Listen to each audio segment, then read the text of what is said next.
Hello again, everybody. My name is Doug with 2 Plus Stuff, and I am back. I've been on a roll lately since I started feeling better. I got my hobby mojo back, and I already did the videos, or I finished editing the videos for today, which went live, the Ilthari's Guardians video, and the one for Wednesday going over the stuff that I picked up at Nova. So anyway, since I'm kind of ahead, I thought I would just do a whole bunch of live streaming and hanging out with people. And I tried to come up with a topic for today's stream as we were chatting, and I just couldn't think of much. But I wanted to kind of open this up as an Ask Me Anything. So, friends, if you have any questions for me, they can be, personal. They can be about gaming, obviously. The worst I'll say is, I don't want to answer that. That's fine. So go ahead and we'll look down here.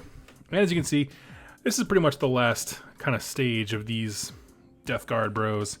Plague Marines. I don't know why I have such trouble remembering Plague Marines as a specific unit, right? Because when I think Plague Marines, I think about a description of like an army, right? Like I would say Death Guard is an army of Plague Marines, but that's not true. It's actually a specific unit.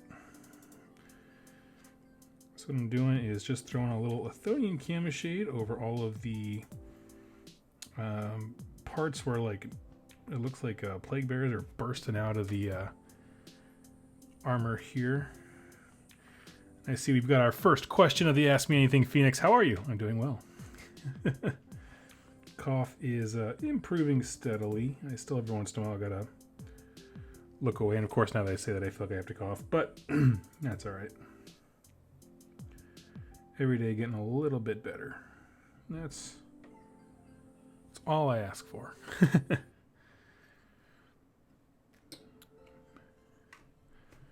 See me adjust this on my screen. There we go.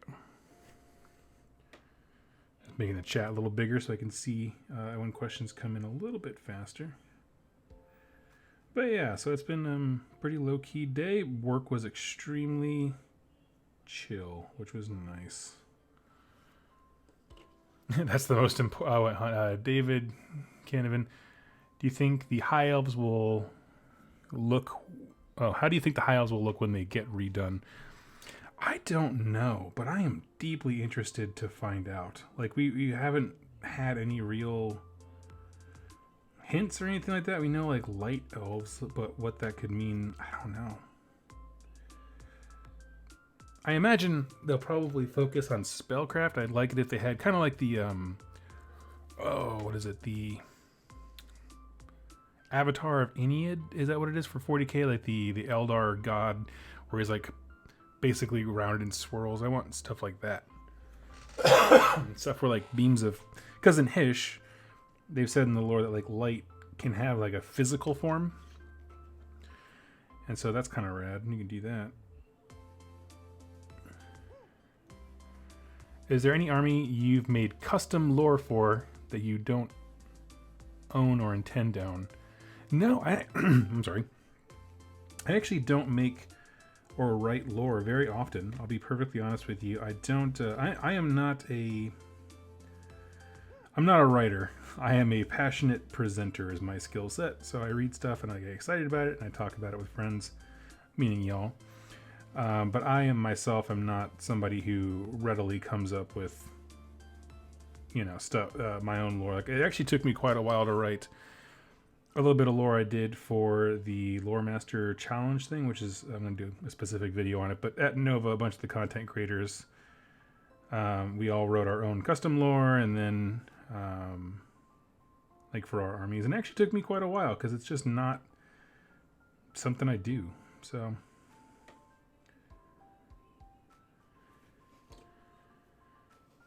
Let's see. Jacob, hey Doug, absolutely love your content. Unfortunately, I can't stay. Okay, well, thank you so much, Jacob. It's very kind of you to say. Go crush it at work. Walk into your boss's office, demand a raise, and then fire them.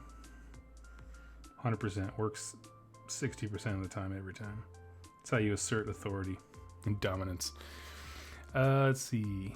I think they'll look like Cypher Lords from Warcry, since they're supposed to be blending in with Hish culture. Yeah, I don't know. It's interesting.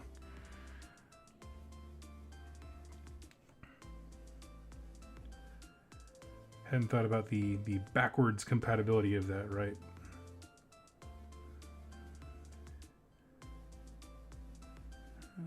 Okay, let me call that good.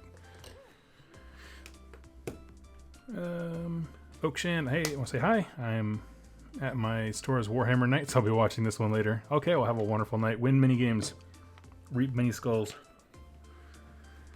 And I think we're ready for Iron Warrior. This is my new favorite of the paints they released that's not contrast. Like all the actual like normal range of paints that they released that they didn't really talk much about because contrast was everything. There's some good stuff in that range.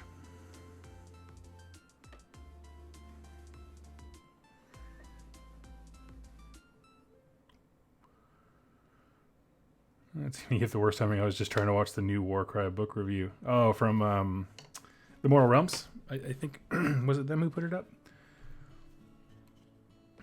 Let's see. David, you think maybe angelic looking and floating with wings? Yeah. I don't know. It depends on how they do the armor to kind of make it less copy and paste from other fantasies. I'm not quite sure.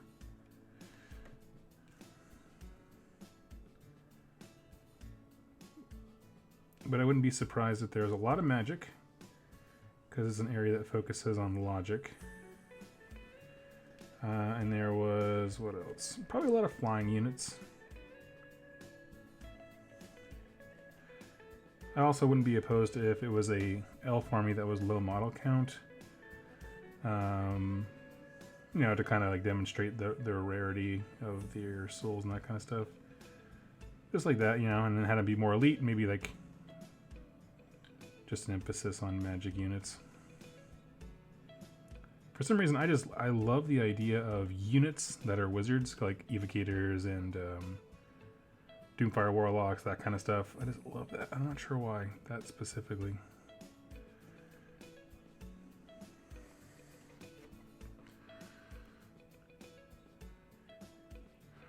Phoenix, do you play Total War Warhammer? I sometimes do. Like, I own it. Play it every once in a while. If I'm not up for live streaming or something like that, sometimes me and Jack from Rerolling Ones, we will play together and basically just take turns. You know, like when he's playing, I'm painting, and then we'll swap. I just find that I get a lot less done when I do that. So I tend to prefer to either just be painting or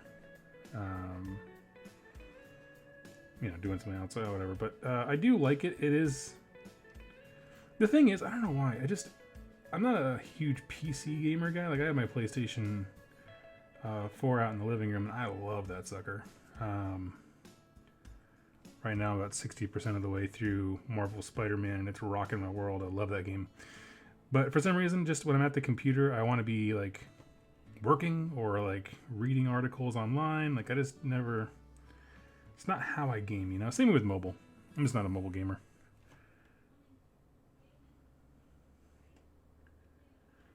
Which, based on, you know, every game company's rush to getting the mobile platform, I guess puts me in the minority, but everyone else seems to hate that too, so I don't really know.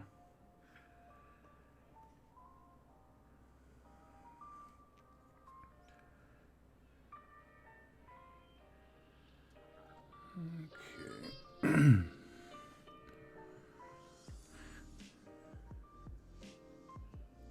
Gorilla Miniature Games. Oh, you meant the expansion book. I thought you meant like the today the Mortal Realms put out a review of the Chronicle, like the short story collections. That's what I thought you were talking about. I'm sorry, misunderstood.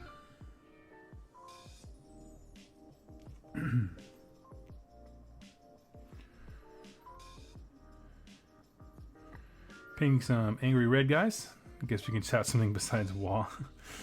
That's funny.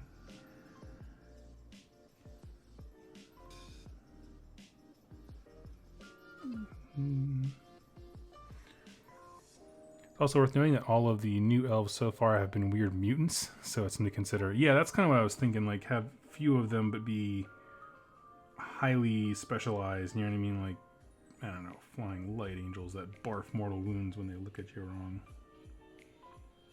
was kind of my thought.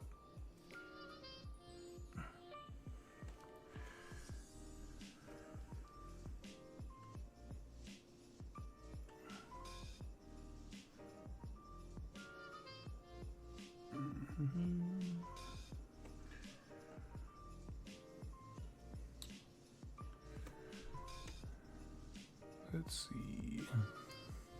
Make sure I don't lose my place here. If I don't answer your question, go ahead and ask it again.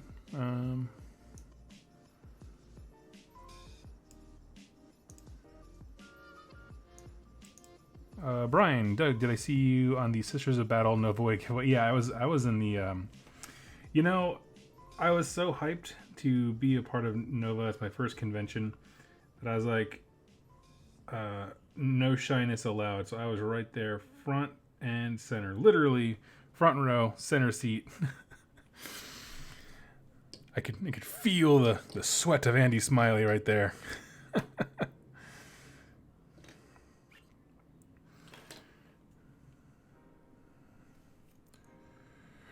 So, yep, that was me.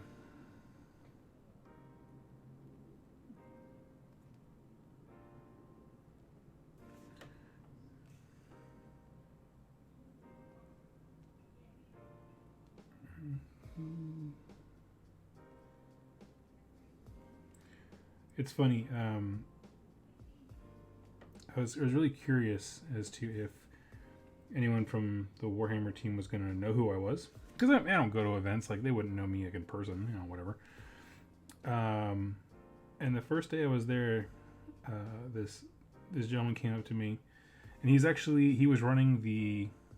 I saw him running the cameras, but the whole team kind of did everything, like as far as like filling in roles. But yeah, I've never seen him. He's not been on camera. But he's just like, "You're Doug, aren't you?" I was like, "Ah, somebody recognized me from Warhammer. It's the best day ever."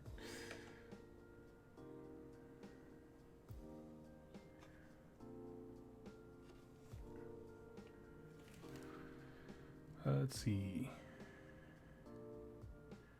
Can't wait for Lizardman Blood Bowl team. Oh, yeah, looks cool. What do you think of the Ossiarch Bone Reapers? Yeah, I asked that quite a bit lately. So it's I like the idea of them. I'm not sold on the army. Like, I'm not gonna get it, but I'm very happy for the people who are excited. I'm sure it is going to be very, very cool. The rules of how it works, as described by the team when we were there, and obviously the article's coming out now, they sound very fascinating to play, right? Like, they just sound fun. Nice, deep tactical toolbox. I was hoping for a more elite death army. Like, I wanted like a whole faction of Morghast, that kind of stuff, like that level of elite where it's just, you know, a few dudes, maybe a few backup units. I thought the more elite double-handed weapon guys they have, like with the 4 armors, whatever like that, the whole army of Goros, I thought that was going to be like the base troop, but it's not. The base troop is like a guy in 25 mil base, and I was like, I'm good. I'm done with hordes, which, you know, that would have been the thing to get me into death. Is a non-horde death army. I was like, it's not for me, but a lot of folks seem to like them. Unfortunately, I feel like, I mentioned this in my last stream, I feel like it's become popular to dislike them in some Facebook groups. And then that's kind of crummy. But factions do well without, despite that, you know, same thing. Like someone had mentioned, I think it was Cold Shoulder mentioned Tau. It's like, yeah, it's the exact same thing.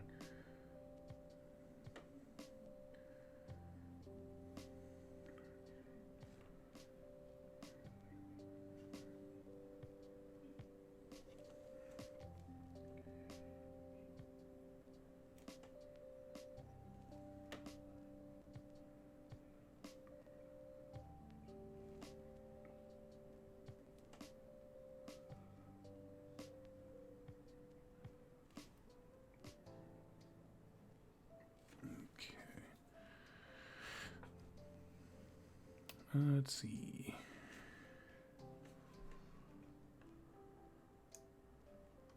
Okay, I want to make sure I don't miss any questions here. So like I said, if I miss it, go ahead and ask it again. Phoenix, what's your favorite chaos god? You like the Dark Prince?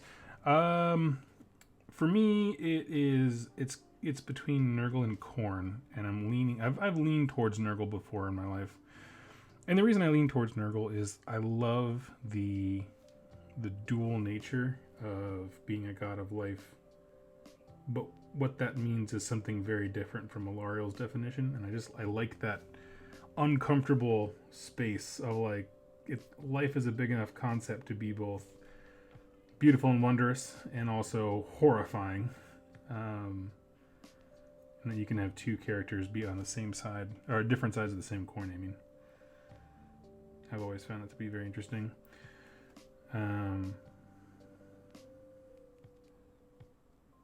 Plus this idea of like weaponized despair is really a neat yeah, it's just a neat thing. I don't know, I dig it. Let's see. I like the Bone Reapers. Man, I need the dude on the bones. Yeah, the Mortarch. I can't remember his full name, but yeah.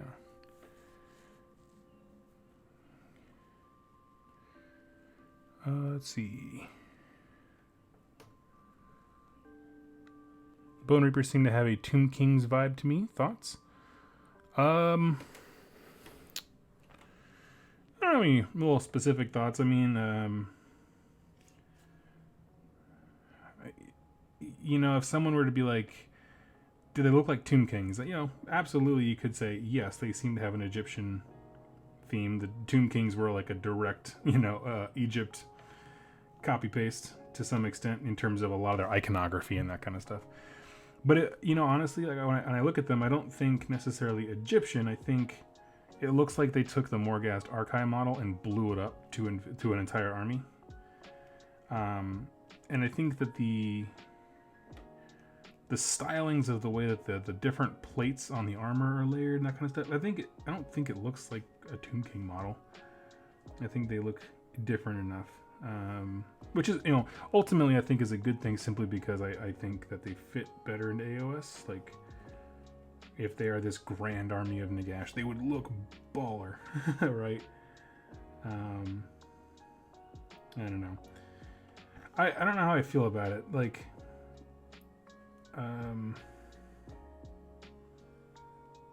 because they created an army that people are comparing to something that they've already shut down. And it's like, I'm not sure if it was like too soon to have something that's Tomb King like, but it's been like 5 years, so I don't know. I hope that when the book is released, people aren't holding it to, like, they're not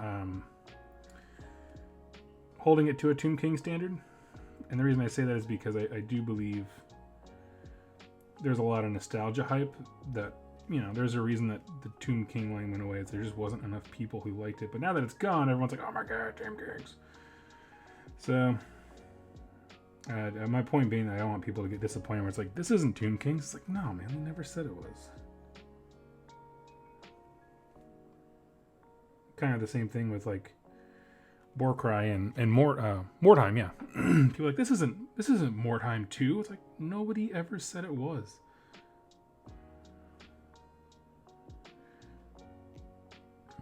Anyway, rant over. Sorry, that was a little diatribe.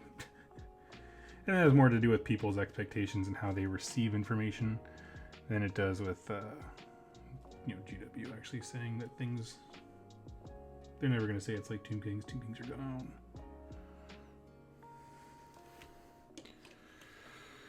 Let's see.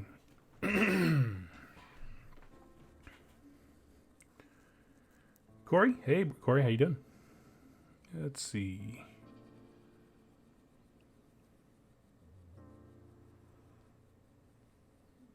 Oh man, I missed a whole bunch of stuff. Steven, so you're working on 40K. I saw you offload your Stormcast. What are you meaning now for AoS? Yeah, so if you don't know, the auction is still going. It has 1 day left for my gorgeous Stormcast army. If you're interested in that, you can check out the community tab. It has a picture of it and then a link to the eBay page. Yeah, that project was good. It was done. I'm happy with it. I didn't fall in love with the army. As far as what I'm doing right now, so I'm keeping my my revised, we'll call it that, hobby goal progress of 2019, and that is to always have a fully painted army. And that army right now is Iron Jaws. Right before Nova, I got my Iron Jaws back from Jack because he was super kind. He let me refund the crackhead price discount that I gave him initially. And yeah, so I have those, so I can go to stuff and participate locally. But even then, I'm kind of just in a weird holding place, like a lot of Greenskins players waiting for the Orc War Clans book to come. That's what it's called. Orc War Clans. Gotta get into that. So, I don't know. I know I'm probably not going to end up keeping them. But I enjoy their playstyle far more than I enjoyed the Stormcast, to be honest with you. Of just that straightforward running and punching people. Like, my favorite Storm host for the Stormcast was Celestial Vindicators, because they could do like melee stuff, but the problem is they have great melee abilities, but they're not in an army that has melee units. So it's this weird little conundrum they're in. So yeah.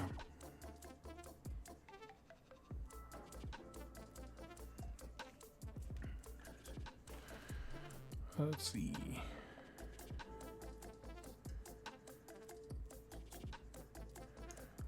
As far as like, yeah, and the Iron Jaws are just going to be there as I do my big project for Nurgle. I actually just yesterday ordered the wooden plank roller from Green Stuff World, so I can start making bases for them, because every single unit's going to have a custom base. And it's going to look rad. It's going to be beautiful. It's going to be awesome.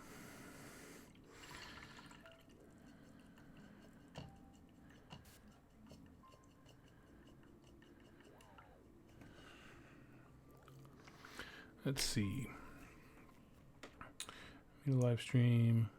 Next question.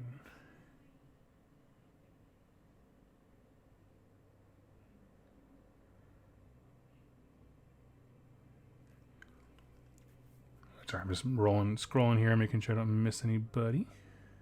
Y'all are chatting with each other. That's awesome. On the topic of favorite Chaos Gods, what are your thoughts on the Great Horned Rat as a god, considering they let Archaon lord over him? I think the issue is that they have poorly defined what a god is in AoS. Because you have something like the primordial gods, which would be like just elemental forces of the universe. You got Nurgle, Slanesh, Khorne. I think in one White Dwarf article they lumped Gorka Morka, which makes sense, you know, just destruction and freedom in that kind of category. And then in the other category you have these mortals who ascended and have basically become like one with a realm. And that's where you have your Sigmar and Alariel and all that kind of stuff. But how they achieved that and what that bar is just very poorly defined. Like, when does Marathi reach her prize, or Archaon reach his prize? You know what I mean? I don't know. And that's a real hard one. You're right, because your question was, shouldn't he be a god? Sure, yeah. So I don't know. Don't have a good answer for you, other than to say it's something that's on my mind as well, and I don't know why they did it that way. Like, they wrote it in such a way that that line is so, it's highly sought after, but very poorly defined.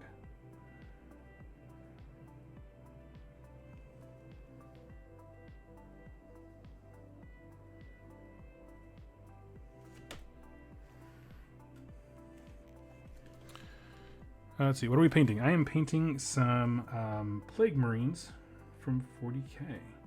I figured, well, so I'm doing a Nurgle army for AoS, but that's going to be a lot. It's going to be a long-term project, and so while I'm waiting for some of the base materials to come in, I was like, you know what? Why don't I start with the demon side of things, because I can use that in 40k and AoS, and I already own some Death Guard stuff. I was like, you know what? Let's just paint this up, get it out of the way off the hobby queue and be ready with like a clean slate to start doing some Nurgle demons and stuff like that and projects for AoS once everything I need comes in.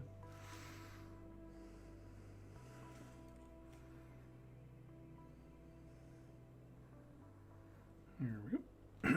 Perfect. Jack, question: what's been your favorite army playstyle wise? Ooh.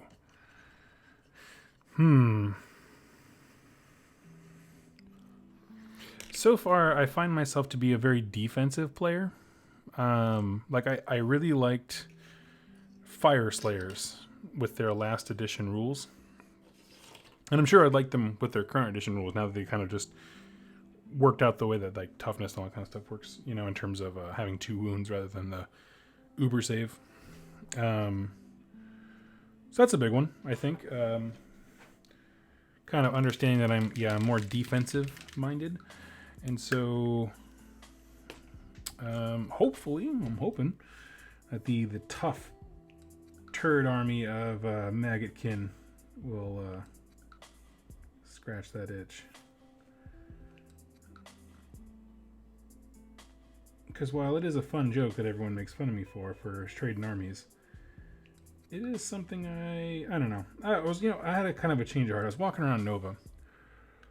And I'm seeing all of these incredible armies but they take time and time that I don't spend on stuff. And I was like, I want to do a big project that means something to me. And so I was like, yeah. So I gotta work hard on that.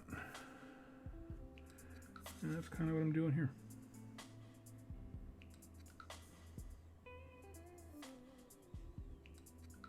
Not so much with the Death Guard, but with the Nurgle stuff. Underlying idea being maybe if I like an army enough and I put enough work into it, I'll feel dumb for selling it.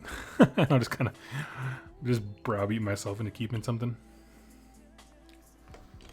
And Nurgle has so many kind of unit options available. I can play whatever way I want to. But yeah, it tends to be defensive, is to answer your question.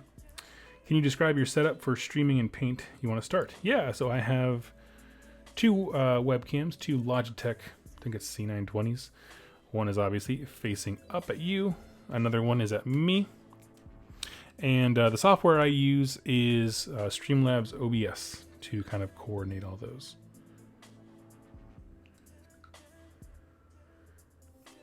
Steve, what's your AoS army now? Iron Jaws. I don't know if I was rambling for a bit and I didn't answer that earlier. Let's see. Oh, I'm way behind. Okay. W. Soren, question. There are several upcoming updated battle tomes on the horizon. That is awesome. What armies do you think are in the most need of a rewrite? Well, if we're talking rewrites and not new books, certainly Seraphon is the top of my personal list.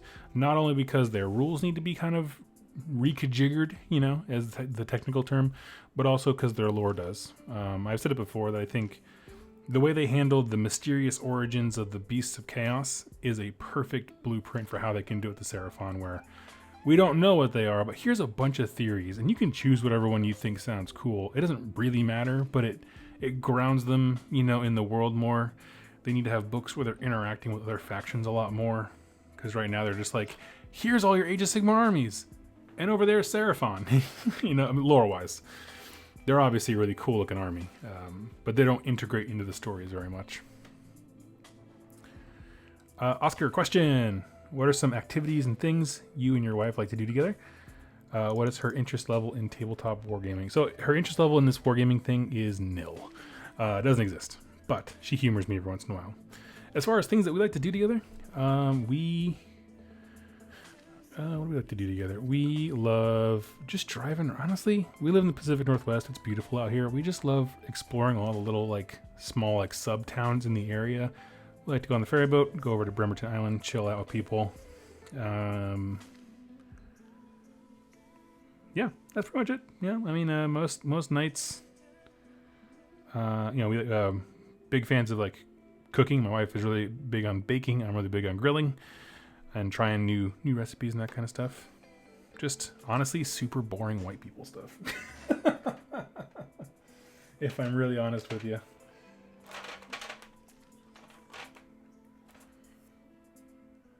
Let's see. Give me 1 second, I'm just looking for a paint.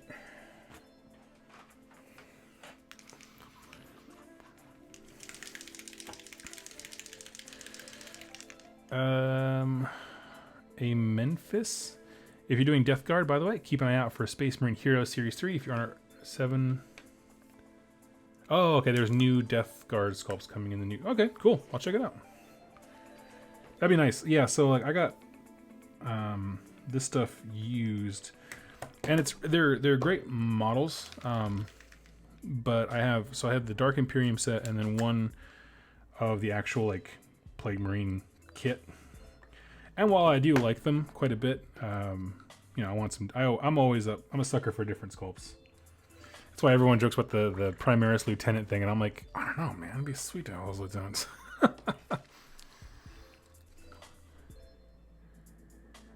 Let's see. Just picked up about 6K of Gloomspite. Nice. I misunderstood that when your post on the Facebook groups, too, I thought you were getting rid of that. And I was like, oh, okay, that's interesting. And I don't know, seems like a cool army. Well, I'm excited for you to bring it around so we can all play games together at the events that one day I will go to.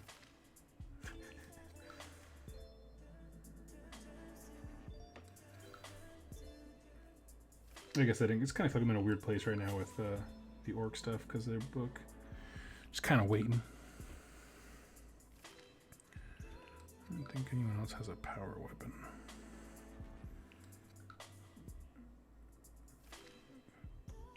Nope, we're good. Okay. Corey, question. You mentioned being a horror fan in the past. Do you think it incorporates well on the tabletop for war games, and how would you like to see it brought in? You know, I can't think of a way to bring it in well without like really annoying tables. Like, I don't know if you know, like from Fantasy Battles, you used to have like, there was just a table for everything. You know what I mean? Like how a unit responds to certain things. If they run, not just run away, but also like, you know, do they turn and fight each other? You know, all kinds of weird stuff about fear. And I feel like it's a, if you really wanted to capture it, it gets really granular really quickly, and that's not always super fun. But I think, hold on 1 second here. I need that one.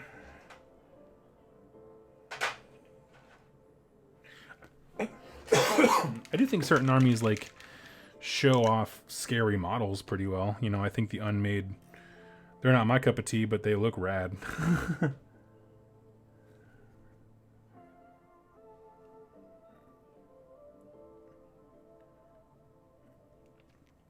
The problem is, like, a lot of the horror that I like is if you've seen the movie like As Above, Down Below, or some other good ones, Pandorum, that kind of stuff. It's just they're more psychological horrors, you know, than they are like something you can put on a model, if that makes sense. But you are correct. I do love that kind of stuff. Let's see. Oh, hello, Doom and Darkness. Awesome. Last Doomcast. I'm still getting caught up on everything while I was away at Nova. I really enjoyed it. You hanging out with the coach. I basically like usually I burn through content way too quick, so I had nothing to watch. But while I was at Nova, I was like squirreling away every video that came out. I was like, save to watch later, so I can like squirrel it up and then watch it all, binge it when I'm at work later.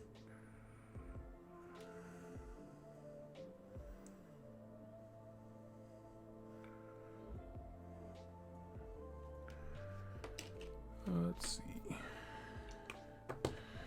Abraham, question. Is there anything in the lore about Kurnothi revealed in Beastgrave?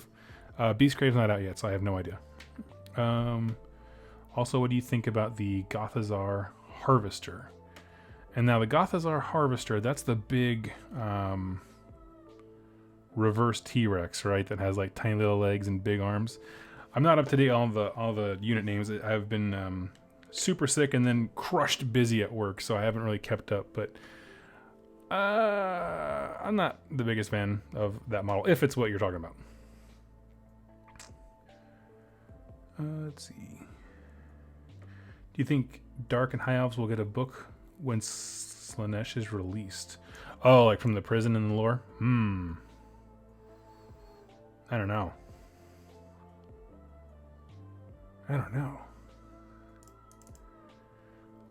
Stoned, are you not as excited for Warcry content since going to Nova? Not at all. I'm still very excited for Warcry. I'm just Nova reinvigorated my love for everything else as well. You know what I mean? It was an everything, and I've focused on Warcry almost exclusively right before we left, with the exception of like touching up bases and stuff like that on the Iron Jaws. But so you know, it's not a matter of like I'm no longer interested in Warcry. I'm very much hyped for it. GW didn't send me a Monsters and Mercenary thing to review, so I'm waiting just like everybody else, which is fine. So yeah, no, I'm very hype. I just hadn't painted anything else in a while, and these Death Guard have been sitting on my shelf for far too long.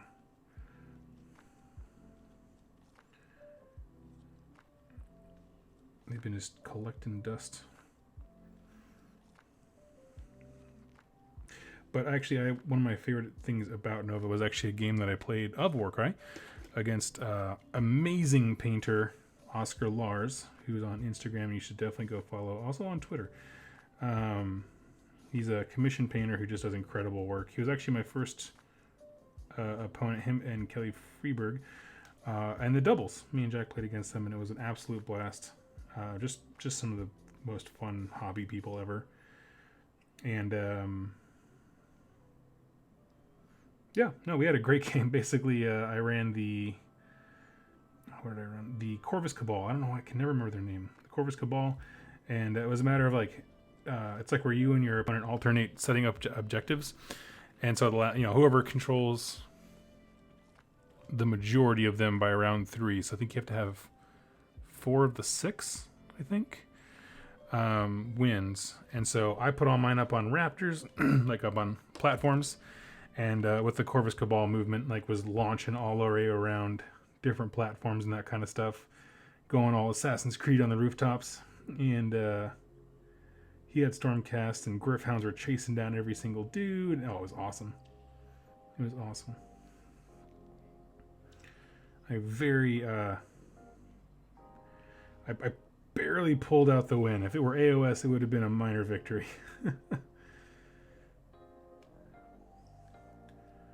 But he ate just about half my army before I had one dude that was free. He did take a Vanguard Hunter and shoot a couple dudes off a roof. That was epic. We laughed a lot. It was a good time. Excuse me. Let's see.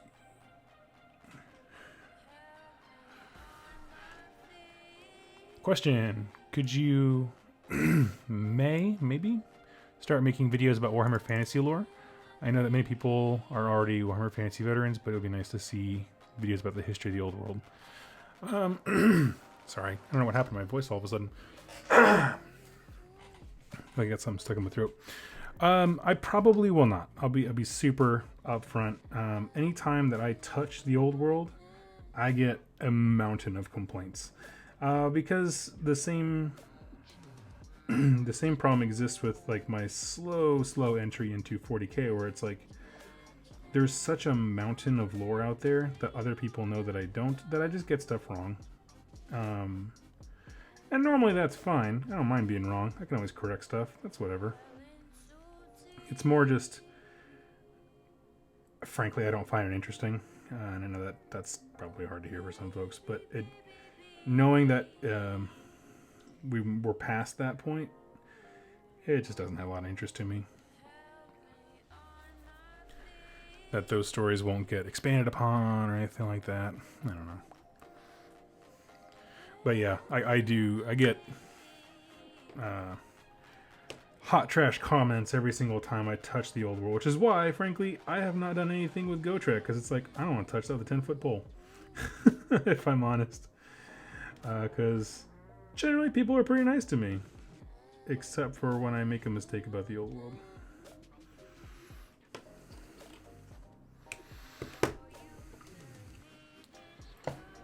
Let's see. Doug, I'm a really defensive player. Also, Doug, I like Iron Jaws. Just run, smash everything. Yeah, the Iron Jaws thing is more about the simplicity of the rules. Also, I don't like shooting. And that's what Stormcast is really good at. But I realize now how dumb that statement sounded. Let's see. Question, Doug, you often say lore videos that you're not subscribing to any fan theories, but what is your favorite or maybe most interesting unconfirmed theory that you would like the most?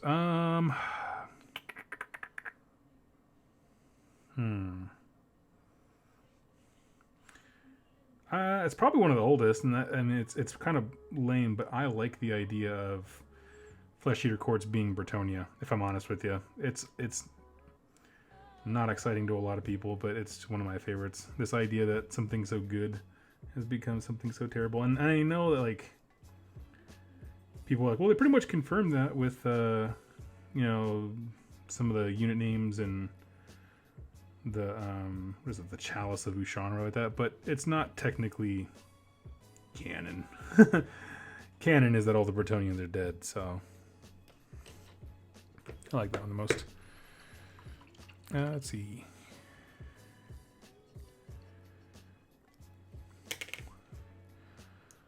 I'm looking for questions. Tyler Miller, do you prefer sauce or dry rub? Dry rub. I'm not really a sauce guy.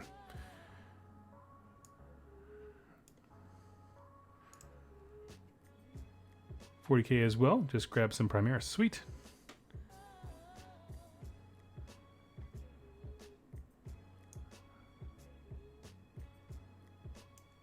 Morgan, what do you think of Warcry? I love it. I love the game. I wish the lore section in the book was a little bit bigger. They kind of just give like 2 paragraphs or whatever to each of the factions. I wish there was more, to be honest with you. But I like it overall. You know, I have nothing really bad to say about the lore. As far as the gameplay, it's one of my favorite games to play, simply because of the quickness of it.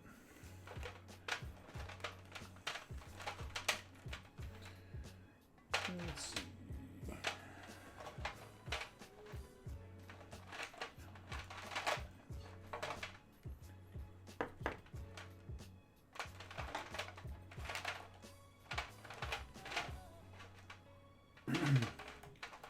Give me one sec.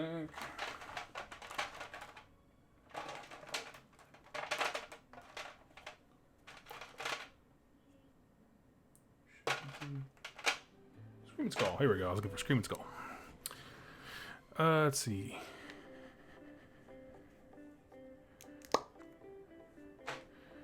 I was watching 300 while building my Unmade. I think they would have fit in the Persian army. Oh yeah, I think those Persian colors would look really well for them too. Like the kind of earthy tones, browns, and like the, you know, they had the gold armor and all kind of stuff. I think that would look super cool.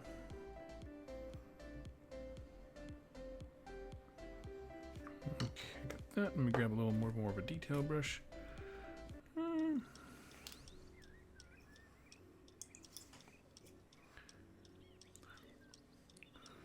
Give me one sec, I'll hop back into the questions. Think there's any chance for a non-orc/ogre destruction army?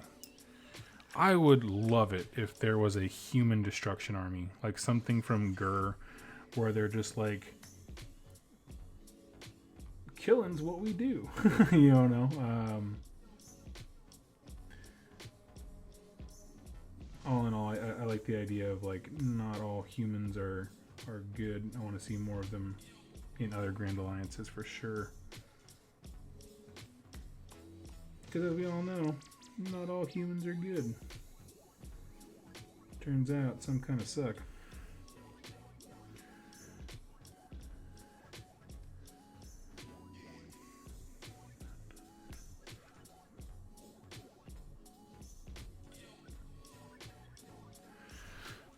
Let's see.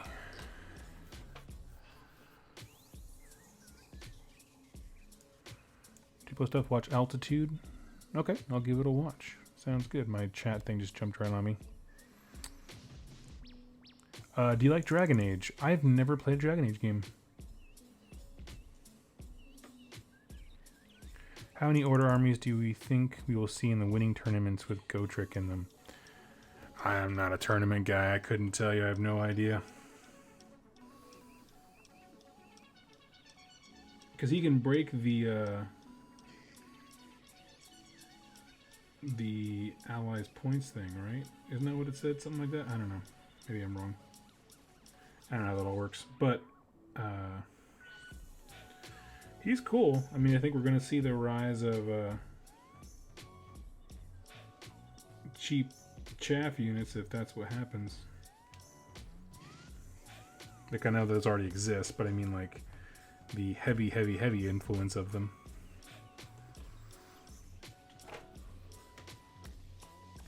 What's your favorite sub-faction of the... Okay, here we go. Of all the factions, so one for Death, Destruction, Order. See, for Death, it is narratively, it is Flesh Eater Courts. For Destruction, it's Bone Splitters. For Chaos, I gotta say Maggotkin. I like them. I like the idea of spreading the toxins. A second would be Slave to Darkness, just working for Archaon. Some Undivided. And Order, Free People.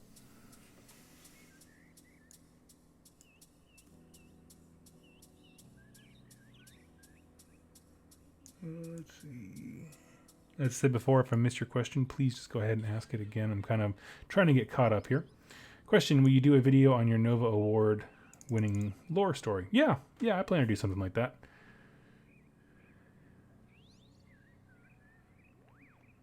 Let's see. Do you not like the shooting, or do you not like being shot? Hashtag pew pew.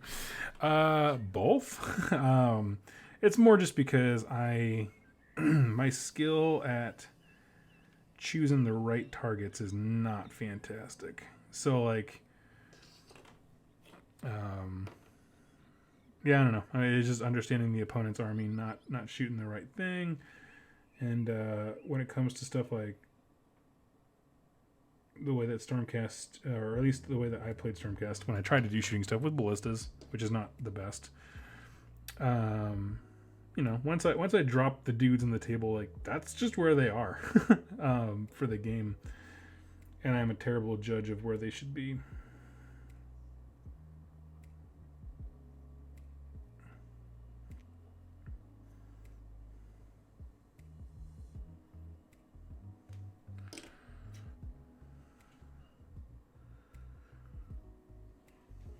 Question, if the Warhammer Mortal Realms subscription becomes available in the US, will you get it? Yeah. Yeah, so Conquest is like is it a monthly subscription where they send you out stuff and you kind of slow grow, build an army of either Primaris or Nurgle, I think is what it is. Someone correct me if I'm wrong. If that came to the US, you absolutely better believe I would, because if nothing else, it would give me a reason to stick to one army. But in addition to that, I don't know. Yeah, it just be cool to have a little present sent every month to myself.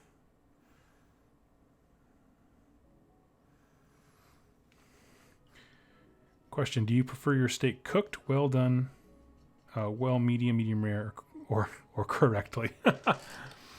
I tend to prefer medium rare.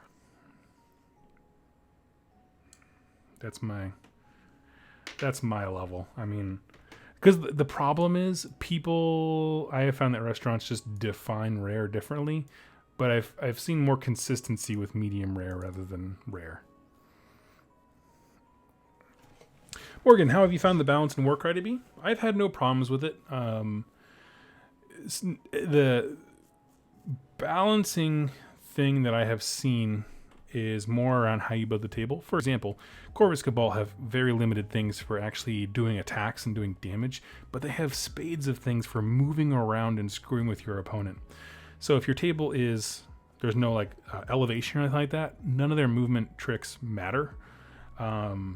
So that's a big problem. I think more of the balance needs to be centered around having tables that pose different challenges to different armies.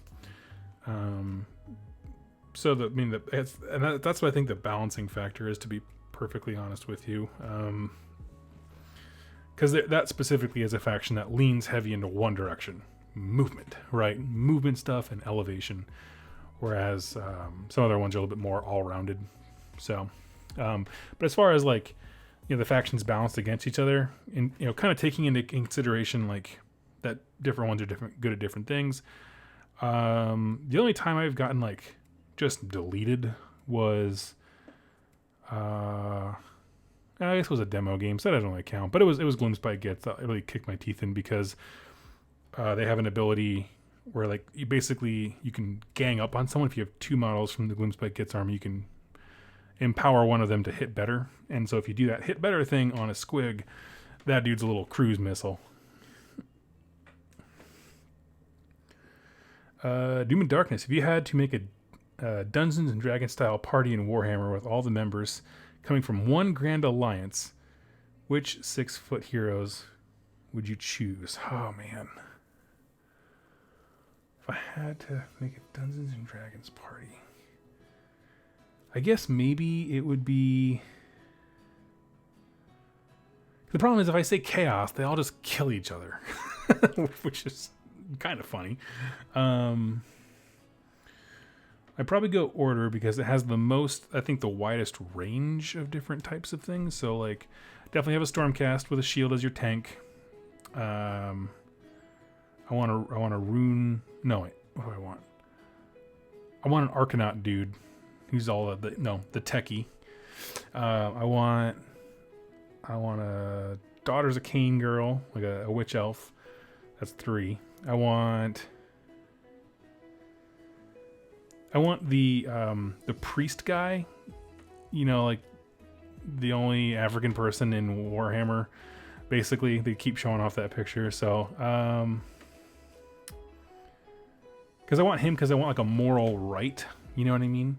But then I also kind of want a D-bag. So I'm trying to think of like maybe a privateer from Scourge Privateer, someone who's on the moral opposite end of the spectrum. They still have slaves even though they're good guys. That'd be my 6. It's also a good mix of races too. That's a fun question. Let's see. Kenzie, what do you think of the Warcry anthology so far? I haven't read too much on it. Been busy with work, but yeah, no, I'm still enjoying it. Unmade one was good. What was it? What am I on? The Cypher Lords. I wasn't the biggest fan of it, but it certainly makes them seem deadly. So that's awesome. That's the point, right? Make your faction seem deadly. Doug, are you planning to do any more events anytime soon? Are you bringing the boys on rerolling ones again soon? I would love to hang out with the guys from rerolling ones. As far as going to events, I don't have any plans. I have no official plans too. Locally, maybe. Traveling, nah. Let's see. Stone, if you could add a faction to Warcry, what would it be? Would you consider doing a stream of writing custom rules for a warband?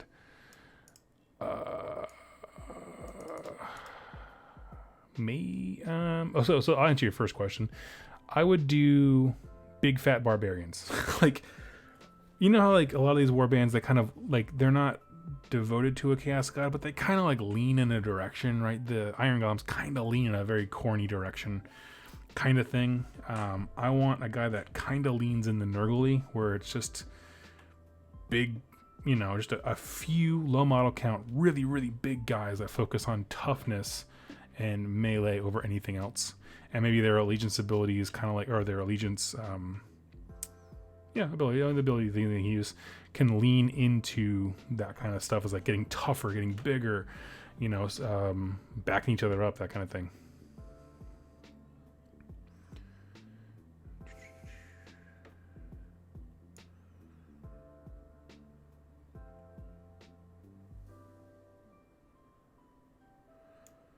What do you think of human destruction as a mixed of mounted nomads and the humans of the wilds of Imoran. I'm not sure Imoran.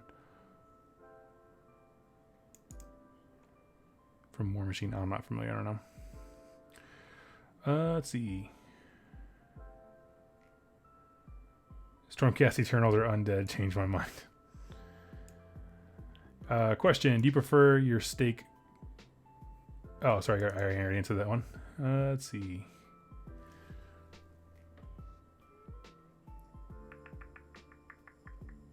Question. Pork, beef, chicken, or other? Tyler.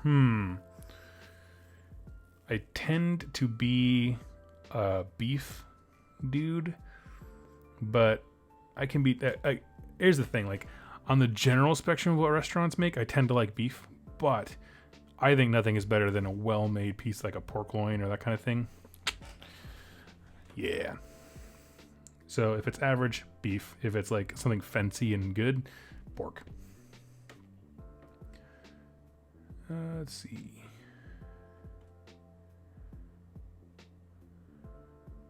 Almost caught up here. Question, what are your thoughts on the upcoming AoS RPG system? I'm excited for it because people seem to be excited for it. I am not an RPG player per se. By that I mean I've never played one before. So, yeah, I mean, I'm as excited as I can be for someone who has no idea what's going on. But, which is to say pretty excited still. 1 second here.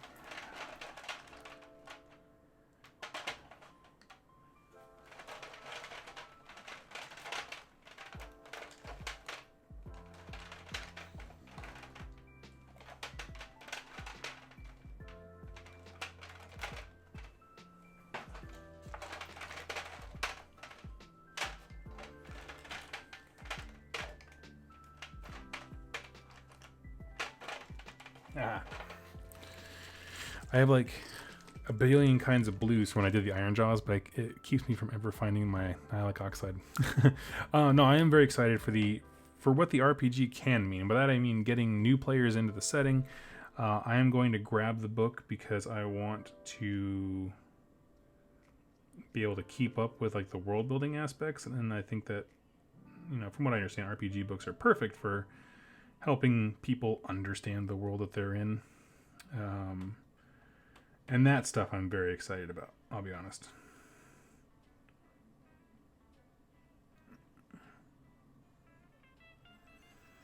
Just throwing a little bit of the rust here. You don't want to go overboard with rust, or the nihilic oxide. I have found with the GW, like technical paints, like the effects, that less is always more.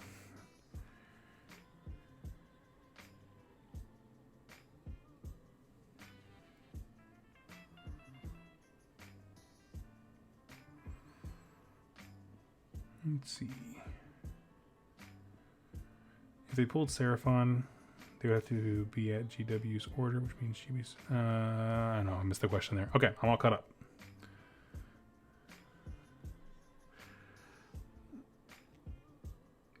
But, yeah, so... Question, your Death Guard are going to be with the pirate theme, right? No, I don't think so. One, because they're already started to be built. I was thinking about that today. Basically, I don't play a lot of 40k. I should play more of it, to be honest with you. I have good friends who play 40k. And every once in a while Jack shows interest. But, so I was like, you know, I'll just build it because it's cheap and easy. It's honestly why I got the first Plague Marines in the first place. Also because, you know, Kill Team makes it cheap. But, I don't know. We'll see. It's a lot of work with the bases that I want to do to make them match. And then they're going to be on wooden planks, which I'm not in love with the idea of wooden planks for my 40k armies in the future where we destroyed all the woods. I don't know.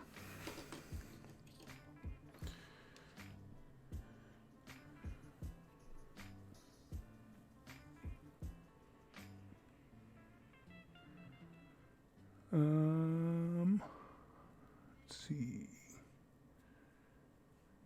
As much as I follow 40k, I don't play that often either. Yeah, it's, you know, it's I'm getting it more or less to have something to hang out with my friends. It's less to do with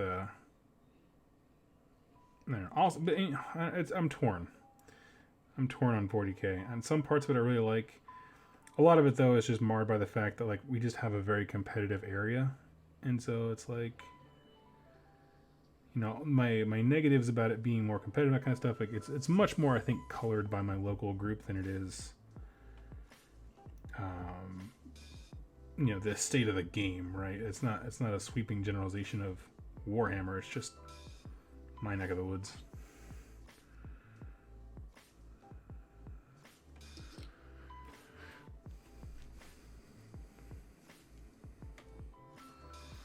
Dang, I'm late. Hi, Doug. Hello.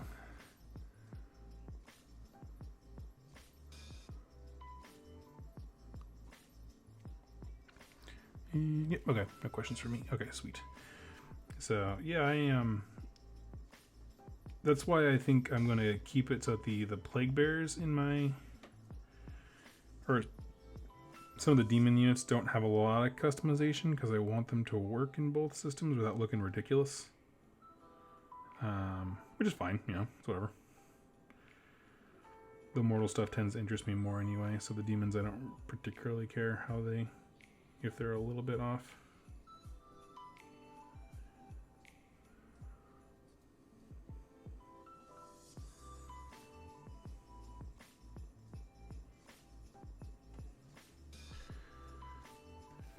Let's see. For me, if they don't have a well-developed army, less than 1,000 points. Yeah, I have Death Guard. Yeah, they're weird at a low point level. Oh, I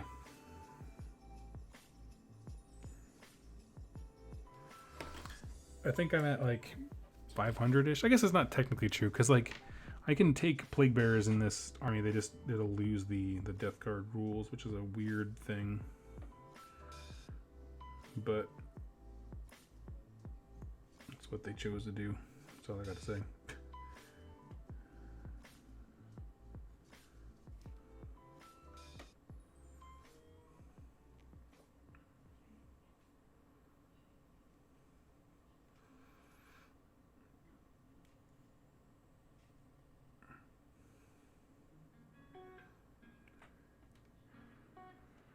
Let's see. Green Tide 40k. I've only played a few games of AoS. Really enjoyed it. My problem is my area is all 40k. No real chance to ever play Sigmar, but I dig the channel. Thank you so much. That's very kind of you. Yeah, I'm actually, I don't know if it'd be pertinent to you if you care, but I'm diving into 40k as well here pretty soon. I realized, I thought for the longest time that I had a core book for 40k, but apparently I don't, so waiting on one to come to me.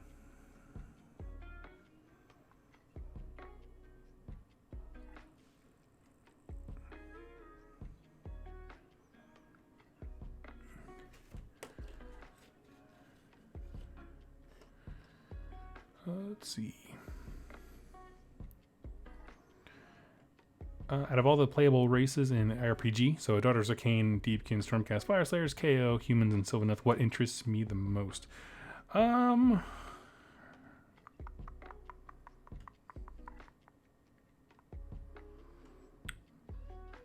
one, like, so I've never played an RPG, so I'm not going to answer this from like a what do I want to play perspective, but in terms of like I want to read a book to fill in the lore background for something, I'm much more fascinated by the Sylvaneth than anything else. And the reason I say that is because like I think they have a much more alien to us mentality than the other ones, and I just find that very interesting, and I want to learn more about it.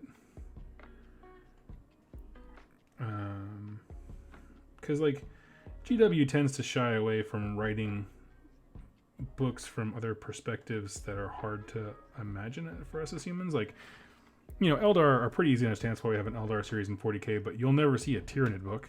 Like, never. Because we can't comprehend the hive mind. So, again, you know, I'm more interested in those factions that kind of push that boundary of, like, what are we able to understand and appreciate. I think that'd be really cool. Part of that, too, is because GW is not the one directly writing everything. It's also this the company that's making the RPG itself. So.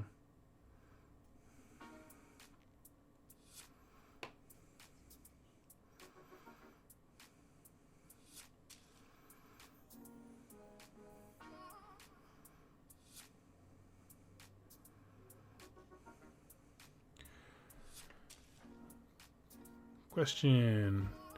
Doug, I see that Nagash have a new death faction. Is that true? Yes. Yep. It's the hot news. It's been announced for a little bit, yeah. It's not Nagash directly, though. It's a new Mortarch. Which I'm happy with. Anytime they get away from that one Mortarch kit that makes all three of them.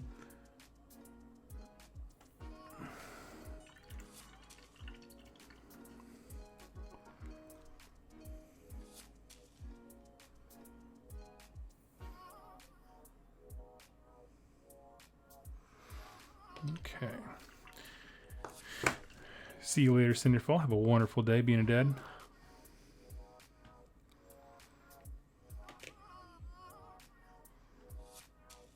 Question, which new battle tome are you most excited to do lore videos for? Most excited to do lore videos for Cities of Sigmar because I don't think they're going to change much for the orcs. They might put a renewed emphasis on Gordrak, which would be cool. But I don't think they're going to change a whole lot. You know, from the way that they included Pestilence into Skaven, I think is going to be kind of a good idea of what they're going to do. By that, I mean, all they did was streamline the wording, made it less... they condensed it quite a bit in a good way, and then cut out some of the background stories to make them, to leave room for the other clans to have their background stories. And that's pretty much what I see is going to happen. That's my guess anyway.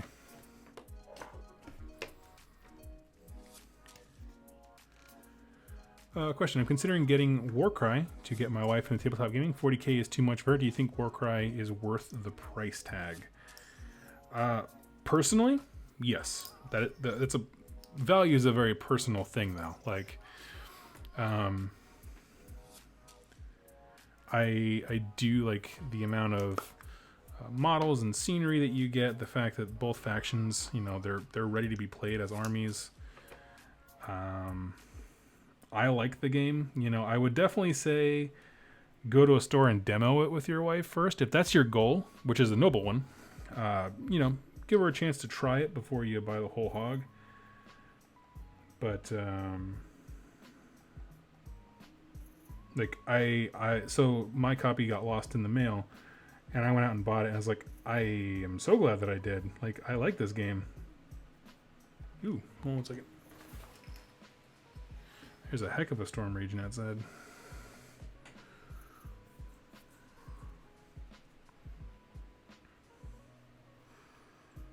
You know, and if I know you said earlier that your local group does a lot of 40k, you know, you can get someone to play Kill Team with that terrain. It'd be fantastic for Kill Team.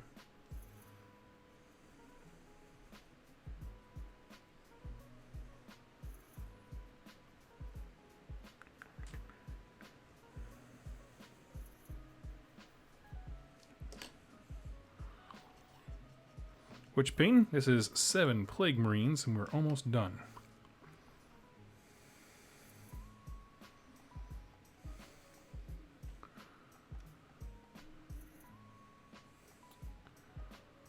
Let's see what we got. Tyler, the existing Bone Dragon Mortarch kit looks to be in the same style as the new Ossiarch guys. Wonder if they'll find some way to include it. Tyler, from what I understand, there's a picture that has Arcan the Black in the background of it. I think there'll be a way to include it. I also think that that's the aesthetic of Death going forward, like, because those came during the end times, along with the Morghast Archive, looked the exact same, and Nagash himself. So I think, yeah, I think that's definitely like the vision of the Death armies for the future. And that's it. Question, have a favorite loyal legion of Space Marines? Ooh. Favorite loyal Space Marines. So, sometimes I get my names confused, but Iron Hands. Those are loyalist, I believe. Isn't that them? Iron Hands? What are the ones that, like, you know, the flesh is weak type guys? I know it doesn't help my case to say that they're my favorite if I can't get their name right, but Iron Hands. Okay, yeah. Because isn't there's a chaos version of that too? Iron Warriors. That's what they are. Okay, I'm on board. that's where I get I second guess myself. Let's see. Will you be covering the new Ossiarch Bone Reapers? I will cover the lore. I'm not gonna buy the army, but I will definitely cover the lore for them for sure. All right. What am I gotta do left?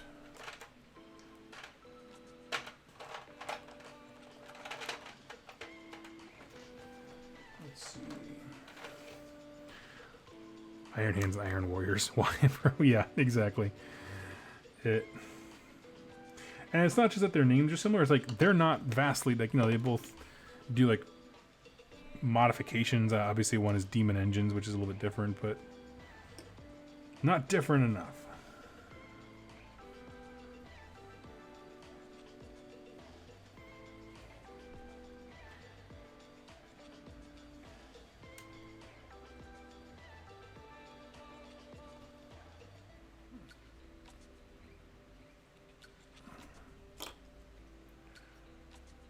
Just cleaning up the backpacks. It's pretty much the last thing that I have.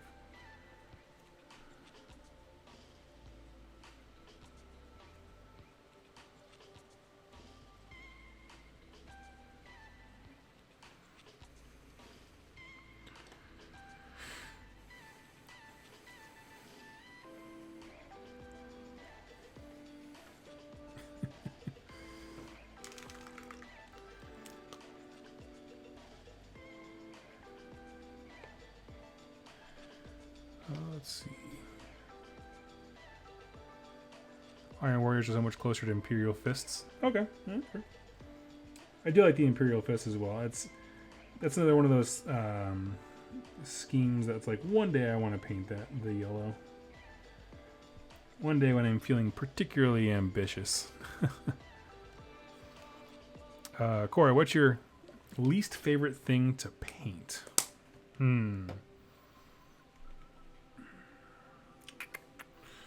Least favorite thing to paint? Skeletons. And the reason I say that, I guess Nighthaunt kind of fit into this too, where it's anything that like seems like a fragile model that if I apply too much pressure, I'll start bowing and breaking things. I don't want to feel. I paint very aggressively.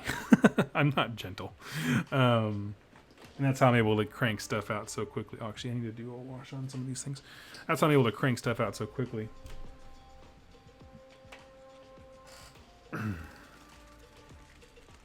Iron Hands are getting a Codex supplement, conversion kit, and new character. That's cool. As you can see, I've already chosen my allegiance with Nurgle, but I'm glad for them.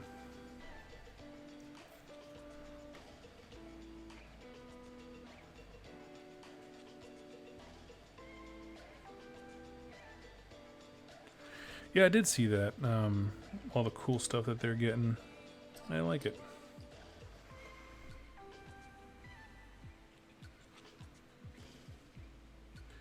I understood people's initial reaction, like the groan that came when they said, like, you know, you have to buy the Space Marine book, and then you have to buy all these little, like, supplements for, like, your specific thing. But I think that just opens them up for so much room to be able to, like, tell a meaningful story. Like, I would love that if Stormcast were like, hey, here's your Hallowed Knights book. I'd be like, yes. Yes, yes, yes. You choose wrong. Thousand Sons are where it's at. He said loyalist. Thousand Sons ain't loyalist.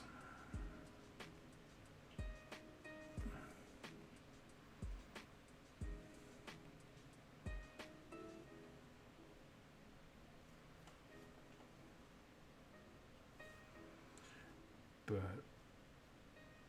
yeah, I'm interested to see. I don't know. I would love it. Yeah, just ways to add more character and depth to the individual things, because it's like, you know, it does suck to have to spend more money. I'm not downplaying that, but also, wouldn't it be nice if the money you spent added a whole new feel and dimension to your army? That'd be nice. I want to spend better dollars, not just less.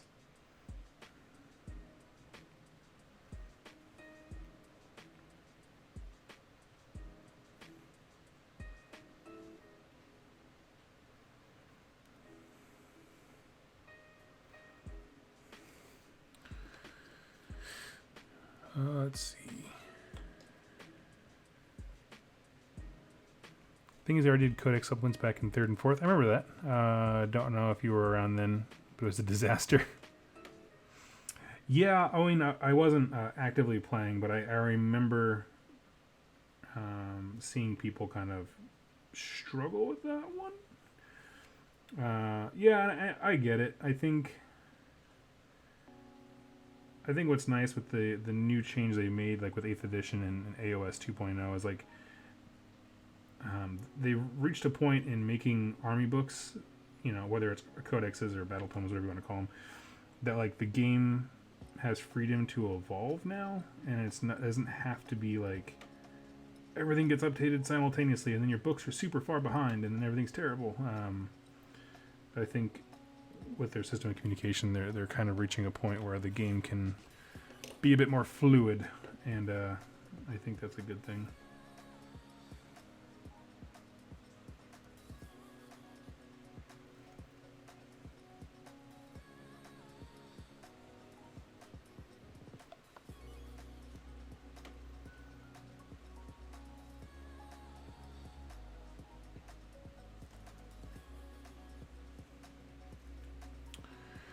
Question: I never see you painting large models like HQs or large monsters. Is that just my timing? Yeah, honestly, the last few armies that I've painted don't have a ton of those. I have a stack of HQs and the blight drone thing over to my right that I'm gonna start painting here in a second once I get the highlights done on these, or the shade done on these. Yeah, I don't usually. Actually, once I get the full collection for my Nurgle stuff in, because I ordered everything, you will see me painting a Great Unclean one. If that tickles that itch.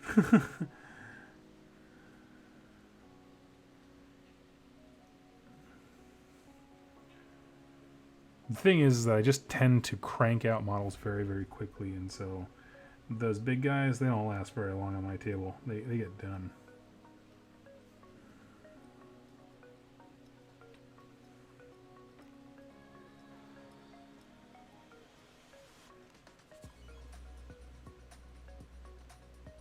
Especially when I'm excited about them.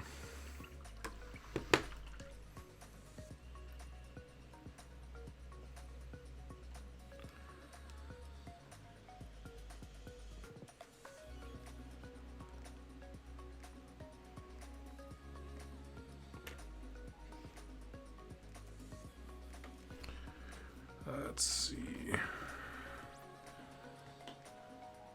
Dark Angels are the real traitors. Shouldn't I pay more?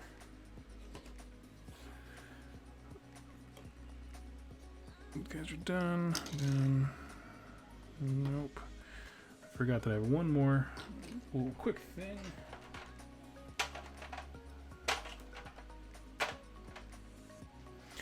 If you use the Blood Angels Red contrast paint, and you're like, this looks pretty good. It's a little intense, but it's pretty good. And you want to make that just go from pretty good to great, just do a thinned out layer of Wild Rider Red on top.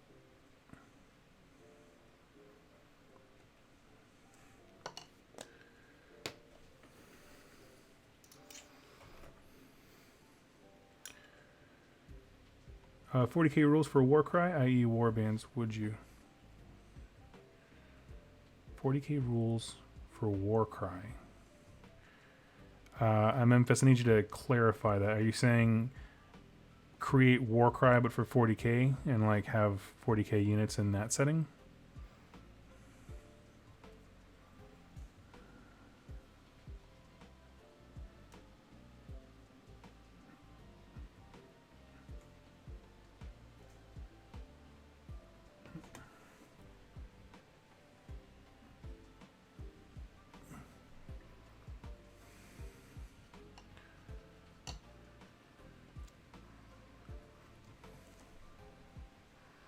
having 40k version of Warcry, but with the same rule stat ranges.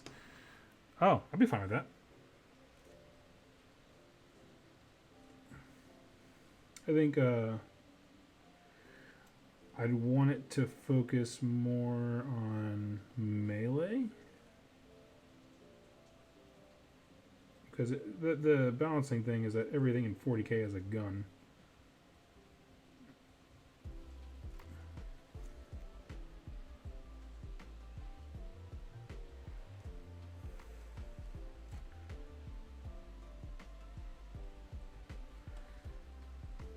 So you don't want to reach a point where it's just like 40k people can just shoot Warcry dudes off the table.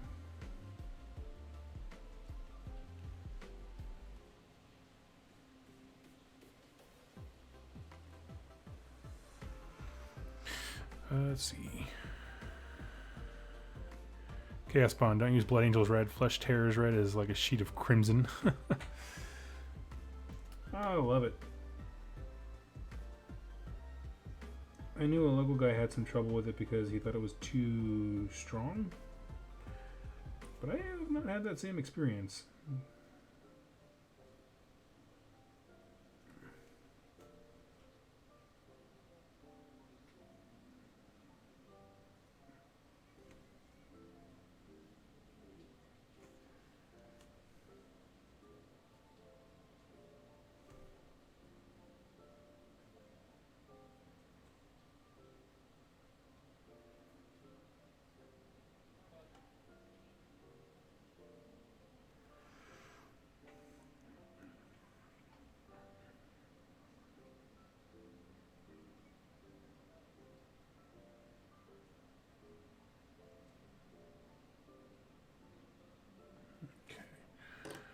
Here's that.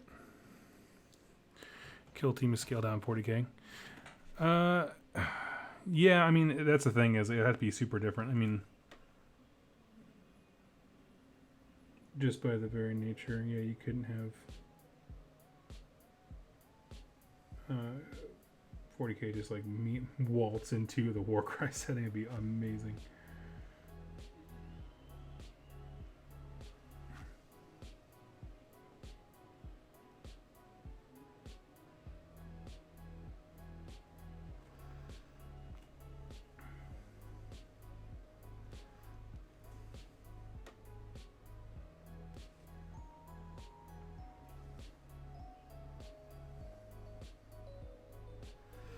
I'm sorry if I'm missing something in the chat.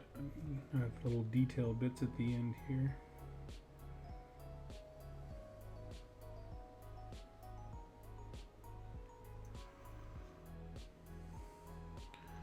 Question, do you think we could get a Amazon human destruction faction?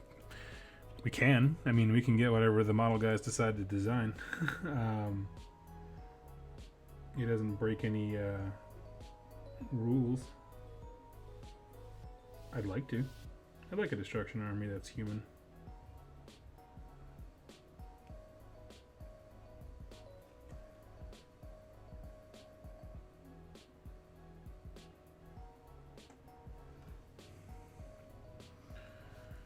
Let's see. You should have grabbed some of the wash stands from Epic Quest Miniatures. They were great. Okay. Right on, right on. I have, I know I'm saying this is going to jinx myself, but I have never spilled a wash.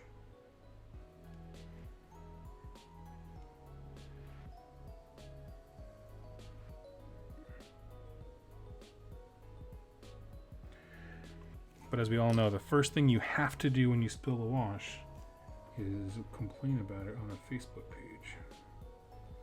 Otherwise, it never happened.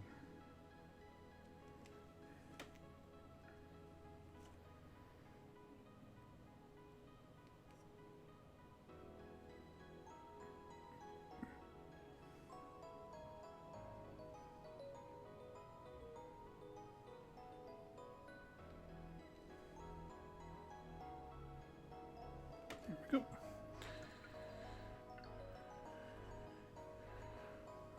Spill.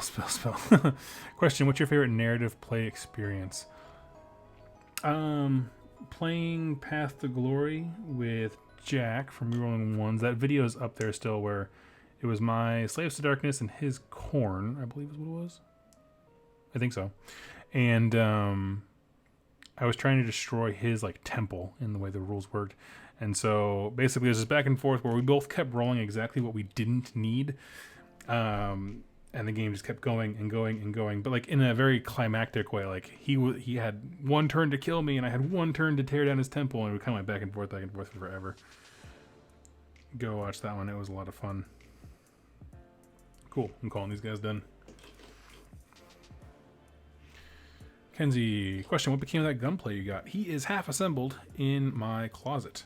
The reason he's half assembled is because as I was building him, Warcry came out, and I was like, scrape this giant robot off the table. I want to play Warcry.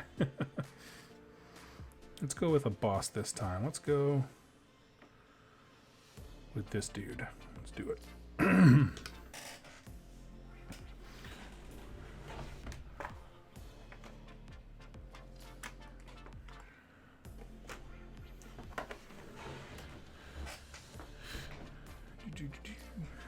Couldn't you just kit bash flagellants with bone splitter weapons? Yeah, totally. Well, yeah, but you want to have the destruction keyword.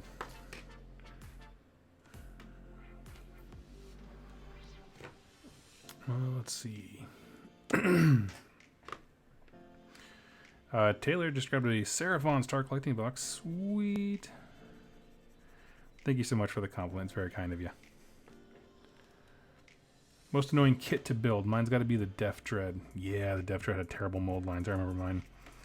For me, worst kit to build. You know, I really hate the basic skeleton model from GW. I hate it. I hate the way that the hip socket locks in. I was trying to get my wife into the game, and she's like, "Oh, I kind of like this undead stuff," and I was like, "Sweet." She's a keeper. And then we tried building that GW kit, and I was just like, I hate everything.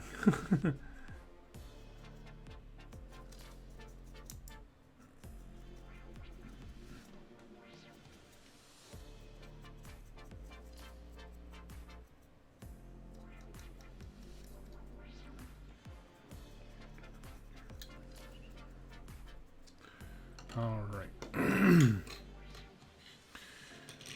Hugh, what are all the gods doing in AoS? There's a lot of them, dude. Most of them are fighting Chaos. Chaos is fighting back. Nagash is doing his own thing.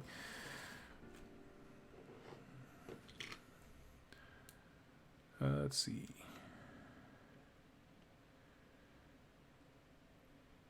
Opinion on the new Warcry expansion? Realize it's not really out. Yeah, you know, I'm going to say no comment yet, just because I didn't get an advanced copy, and I really can't pay attention to those YouTube videos where they just read you the book. I just can't. I don't care. Like, so when I get it in my hands after ordering it, I will give a full status report. But overall, from what I understand about, you know, what its intention was to do, it's basically just an expansion book for new missions and some cool heroes you can take. That sounds awesome. I'm into that.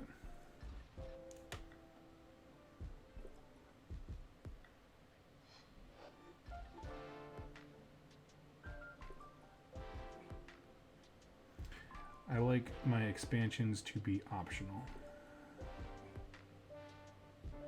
I think that's a thing. I'm not sure if it's a GW thing or just a people thing, because I don't have any other hobbies that have expansions. But you know, there were some people getting upset because they're like, "Oh, this game's brand new and there's already expansions out." It's like, yeah, dude, I think they make money. But I guess I don't understand people who don't understand that expansions are not required. And maybe it's just a competitive mindset where like having all your options available to you is a requirement. And if you want to play at the top levels, that's a fair thing to say. You should you know, if you want to be top player of Underworlds, you should have every expansion to get all the card options available. But I just don't think it's that way for every game.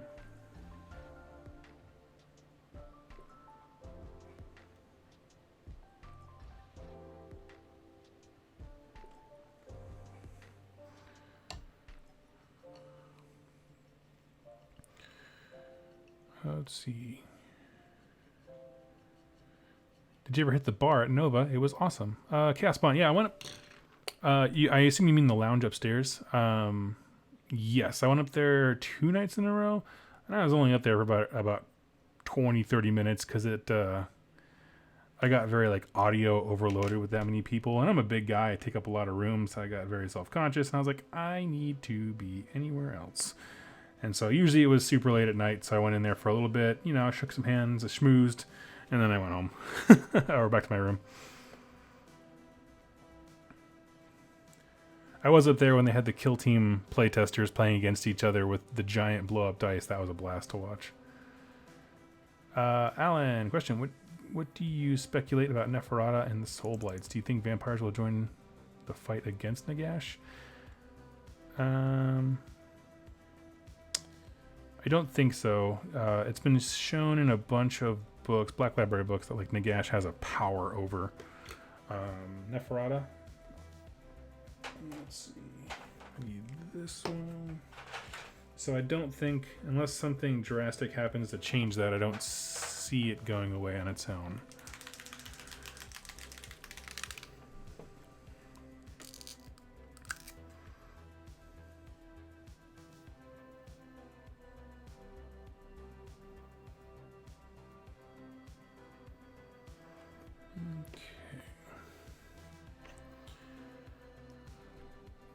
Pick out some details with this other brush.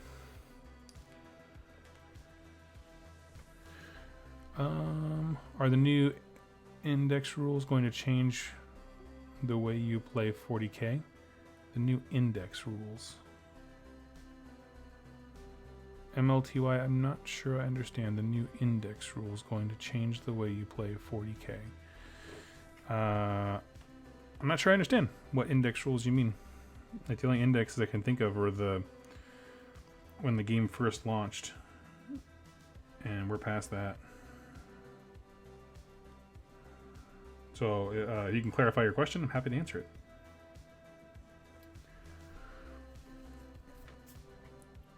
Let's see.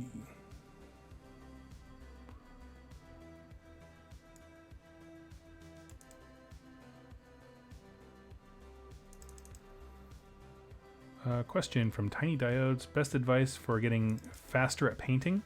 Been doing it for 3 years now. I'm still painting my Shadespire warbands, and they're about to be phased out. Is there an official announcement on warbands being phased out that I missed? Somebody else was talking about that too. I mean, I'm sure that I don't have time to read the news every day, but I'm sure I missed something.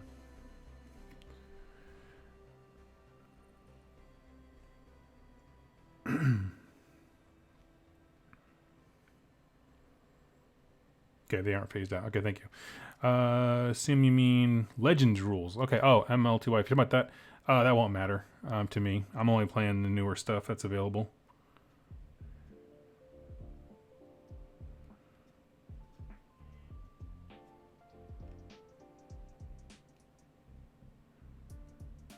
The neutral cards from Shadespire going, oh, that's fine. I don't care about that. Yeah, that's the thing.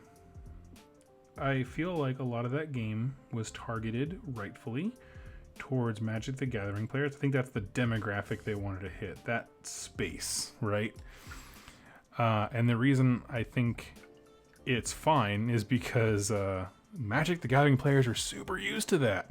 Like, what is it, every 3 years? Like, everything gets rotated out or something like that? Isn't that, or maybe not even that long, I don't know. Someone, if you're a Magic the Gathering player, correct me. But, like, rotating stuff is how they keep the game good. Like, the problem is you could have the same competitive mess in Shadespire as you do 40k or so, where there's just so many things going on that they can't balance it and make it a quality game. And that's not good for anybody.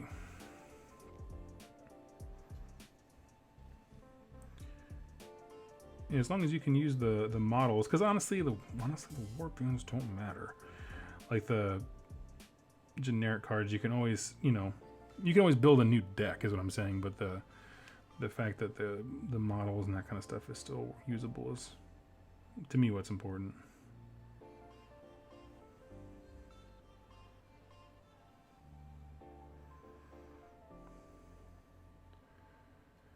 Models and warband specific cards will always remain usable. Cool.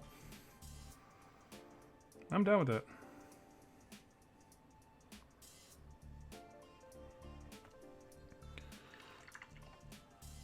Depends on the Magic the Gathering format you play. Yeah, you know, actually, let's open this to a discussion. So, a friend of the channel, Shu, from Rolling Ones, had pitched the idea of doing, what if they ever did Warhammer like Magic the Gathering, where it's formats where they're like, hey, for this year, 1 year, or tournament season, however they define that, these are the factions that are available to be played. And so people have to play those armies if they want to be competitive. And I mean competitive in the sense of like do the ITC thing and like, you know, rank and that kind of stuff. I don't mean play the game. The rules are fully supported just like they are now, but they just say for the convention tournament circuit, these are the armies that are allowed. And you have that format. I'm interested. It's an interesting concept. I don't know if it'll ever happen, but I do find it deeply interesting. 2+ stuff. If you could start any trend in AoS community, what would it be and why? The trend that I would start? Trend. What trend would I start?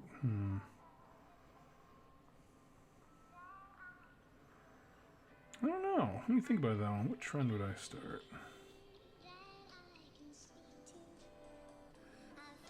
Everybody rotate armies as quickly as I do so I don't feel bad for it.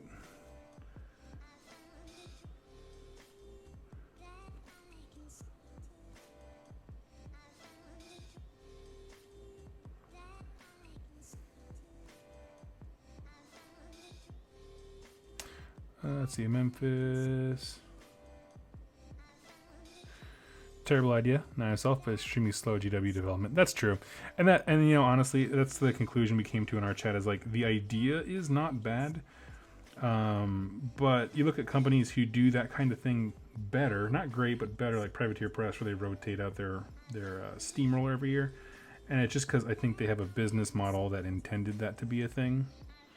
Whereas I agree, I don't think GW does. I don't think they were designing a way to have a rotating annual game change. They have, like, you know, obviously the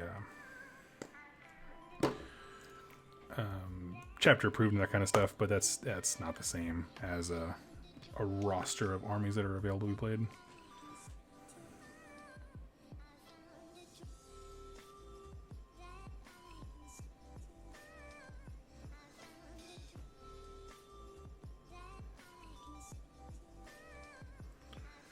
What I'm doing right now is my favorite corrosive smoke effect, where you do cover the whole area with Colia Green Shade, and then right where the origin point of the nastiness is, you throw in some Bealtan green, and then drag it out. So all of a sudden you have the green going into that blue, and then it turns into a wispy white at the end. He's the best.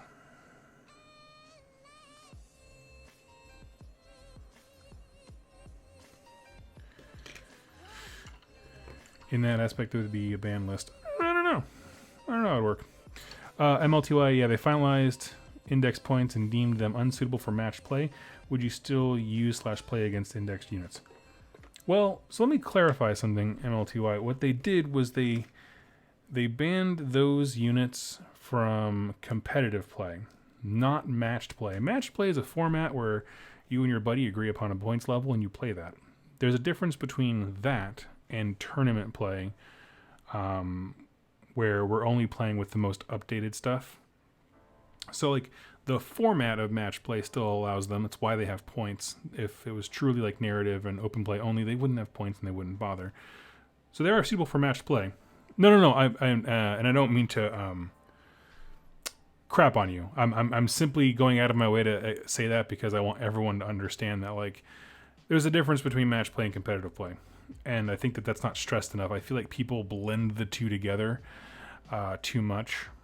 So anyway, it's not you. That's just something I wanted to say. But as far as like would I play against somebody with those things? Absolutely. I don't care. I played against Tomb Kings this at Nova. It was awesome. I liked it. I love the idea of like, you know, I mean, it's to my detriment, but of being like, oh man, what does that thing do? As I'm like moving Archeon directly towards it, it's like, man, this seems like a trap. Better spring it and see how it works. And so I don't care. That's just me. That's the nature of how I play. I was like, I want to, you know, to me the perfect game of anything like 40k, AoS, all these games, is when I get to do my army's cool thing, and your army gets to do their cool thing, and we just see whose cool thing is better. So it's just like there's no gotcha moments with me. It's just you did that. That's really cool. Now here's what my army does. Yeah, it's really cool too.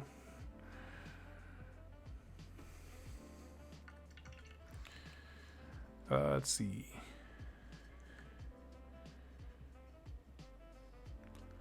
Brunner the Bounty Hunter lore. I'm not familiar with Brunner the Bounty Hunter, but that's a cool name.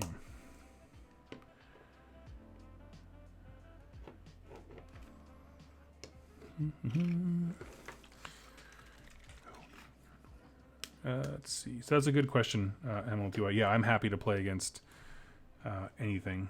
Anything, I don't care. I just like rolling dice and laughing.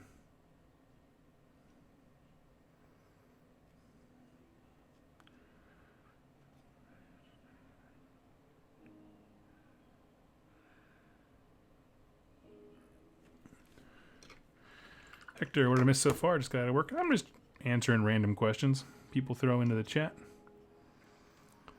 Oh, on the topic of what trend would I want to start? I like the King Brad's answer. Always showering. Oh my gosh. You know, Nova was better than I expected in terms of hygiene. There's always your outliers of people who are just like, man, your mom didn't love you enough to tell you to take a shower. I'm sorry. That sucks. I really feel bad for you. But dude, you gotta take a shower. It was... I won't say that it was worse in the 40k area. It's just there were a lot more people in a very condensed space, so it felt worse. I don't think, like, you know, per capita, there were as many stinky people more than AoS.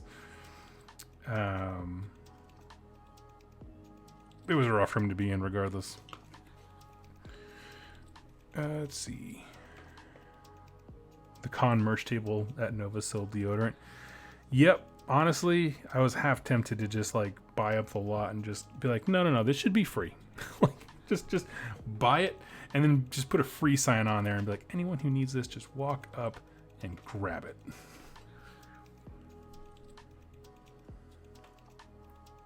Two things that should be easy to get at any convention for nerds: water and deodorant.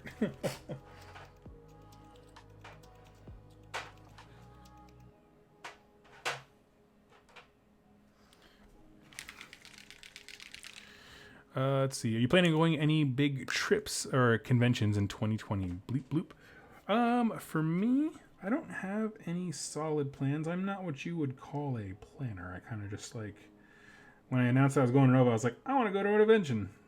Nova has a cool narrative event that I ended up not participating a lot in. I'll go there. And I was off.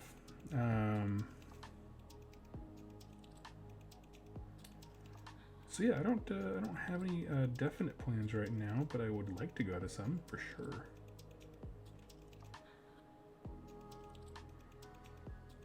I think maybe, I don't know, it depends. So it kind of depends on family stuff right now, and the reason I say that is because my wife's grandmother isn't doing too well. She's she's up in years. It's about that time, and depending on how that shakes out, it might be really easy to go to Adepticon. So we're in Iowa, about 3 hours away from where Adepticon is held.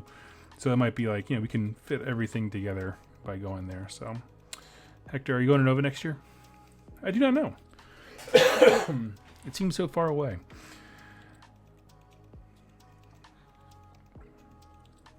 Okay, what's a good color to do next? Probably metal.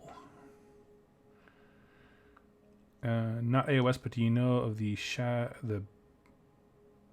my chat just jumped up. The Battle of Shadowbrink? No, I've never heard of that. Rapto, when did you first start the hobby?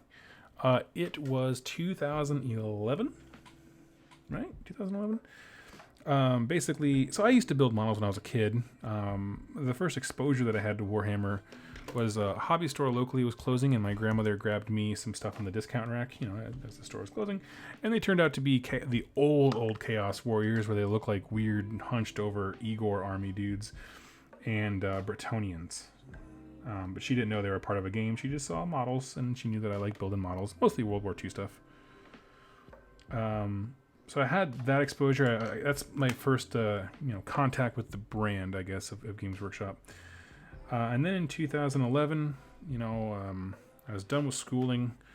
I was like, I need a hobby. My wife was still in school. I was like, I gotta fill my time while she's doing her school stuff.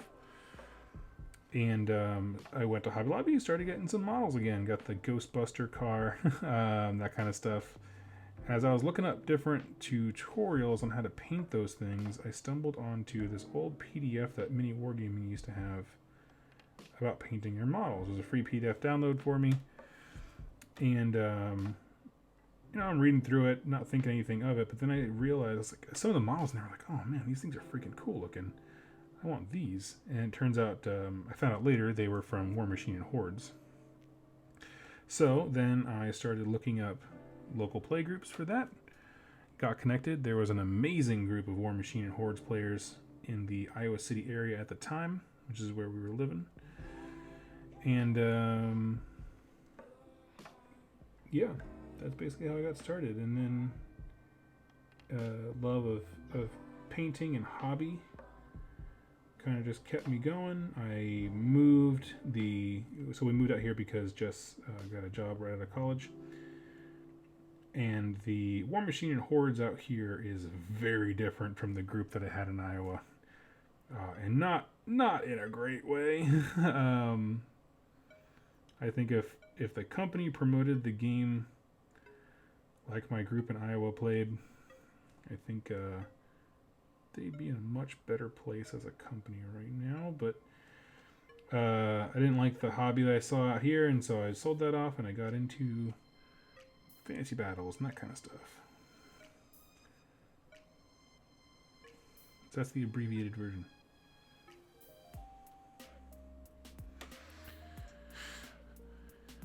All my local War Machine players are knobs. Yeah, well, I get that. My group in Iowa was super fun because it was a bunch of guys. They're a little bit older, I say older. I was just out of college. They're 30. When I say older, I mean older than me at the time. And there's a lot of focus on painting and hobby, and before theme lists became a problem in that game, they were a fun way to build these kind of wacky alternative lists that kind of broke the rules on army building. And so we did a bunch of that, and it was just, for fun, lots of for fun lists. And then when I moved out to the Seattle area, which you would think Privateer Press is no joke, about 8 miles from my house, this would be the mecca of all things War Machine Hordes. And I think maybe in the years I've been out here, I've seen 3 painted armies.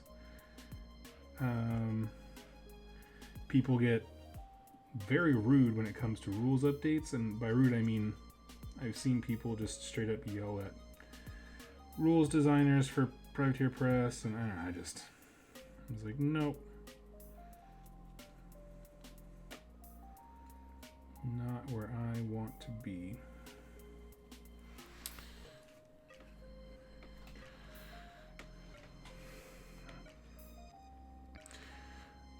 Let's see.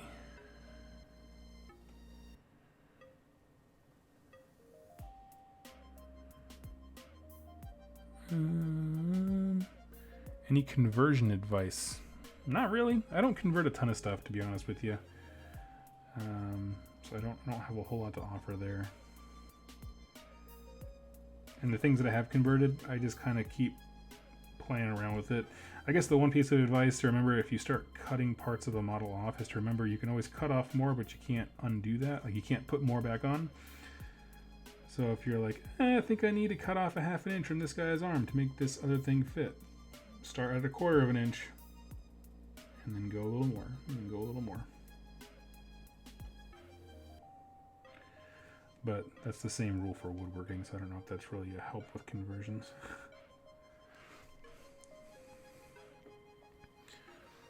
Let's see.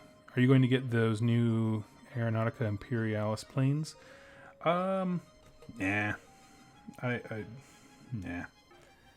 I think the game looks cool. If somebody was playing it and they were like, "Hey, Doug, you want to play this?" I'd be like, "Heck yeah, I do." But nah, I'm probably not going to jump on that bandwagon.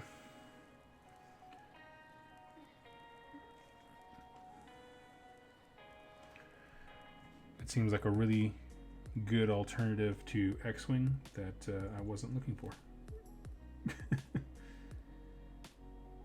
What I'm really excited about, and I said this before, is I'm really excited to see when people start incorporating those planes into dioramas and stuff. I think that's going to be awesome.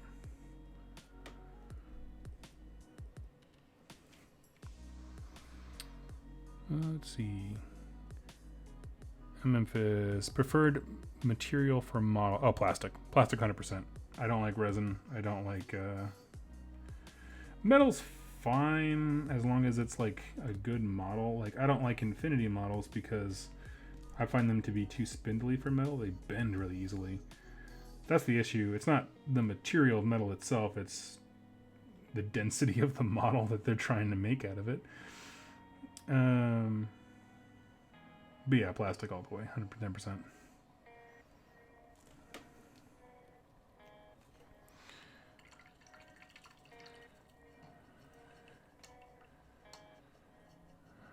It's a shame because I do like the game. Oh, War Machine and Hordes? Yeah, I don't know. It is a good game.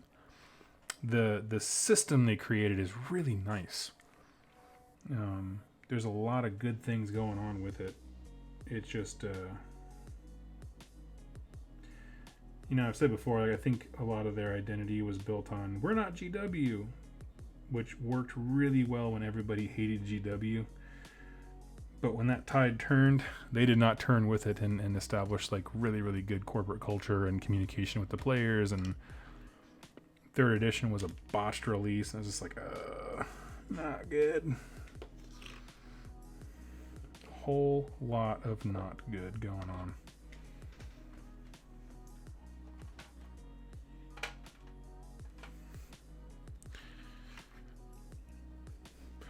Let's see.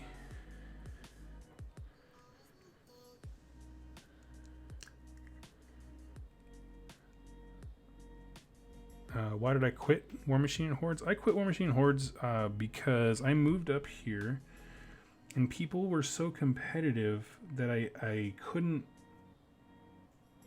Everybody wanted to club the baby seal to feel good about themselves. But I don't mind losing a game. I'm happy to lose games. But when I ask you afterwards, like, hey, you know, what do you think I could have done? Like, how do I beat your list, kind of thing? You know what I mean? Those kinds of questions. And I got brushed off a lot. Just people were just generally rude. You know, I got really tired of seeing tables and tables and tables of unpainted models because I think that sucks. I looked at you look at the core rulebook of War Machine Hordes and they have beautifully painted models that look great, and they're using gasp 3-dimensional terrain. And on at Privateer Press events, everyone's just using like neoprene mats that are cut into the shape of like, this circle represents a forest. It's like, or we could have some trees. That kind of stuff where it's just like, no, just it wasn't what I was looking for in a miniatures game. I feel like it is devoid of all the stuff that makes using miniatures fun.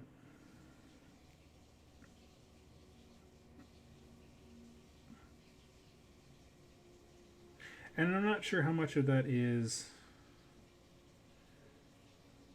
like Privateer Press's fault because they never encouraged hobby in that way. Like they have strict rules against like doing conversions and that kind of stuff, which really pushed people away from doing hobby, which is a real bummer. You know, because people, you know, hobbyists couldn't express themselves in the same way, that kind of thing.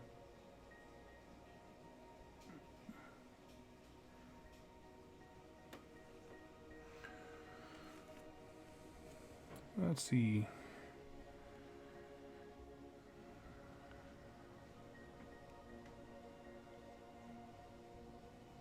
If Privateer Press set up something more than the competitive side of things, I'd probably like the resulting community more. Yeah, it's generally been my thought too.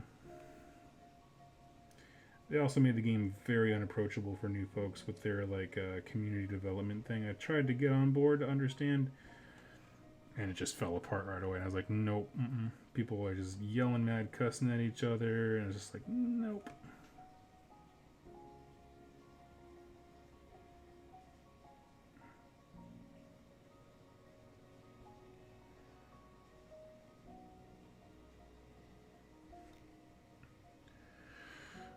Let's see.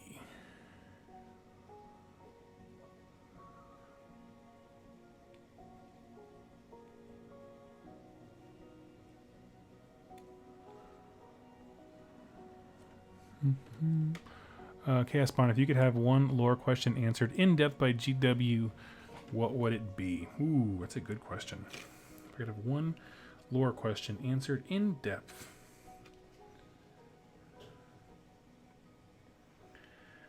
You know, it's something we touched on earlier. I want to know what makes a god, right? Like, what is Archeon? What does he have left to do to attain godhood? Same for Marathi. Like, explain that a bit, because it's such an, like, you know, they use the word god to describe a vast different kind of, you know, people. Like Sigmar and like Tzeentch are two very different kinds of gods. So I don't know. That'd probably be my question. Let's see. Do you think GW might surprise us with something new? New models for Sea Sigmar? Maybe a couple heroes would be nice, but I don't think they're going to go wild.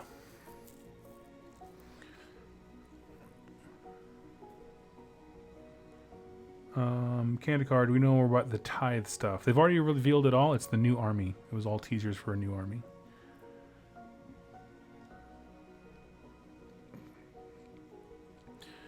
Let's see.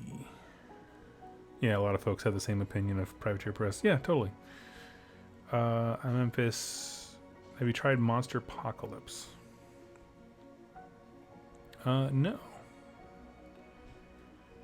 But it looks fun. The fact that, you know, the way you set up the table matters, you know, I think is a really cool thing. I think it's a tactical part of the game. Let's see.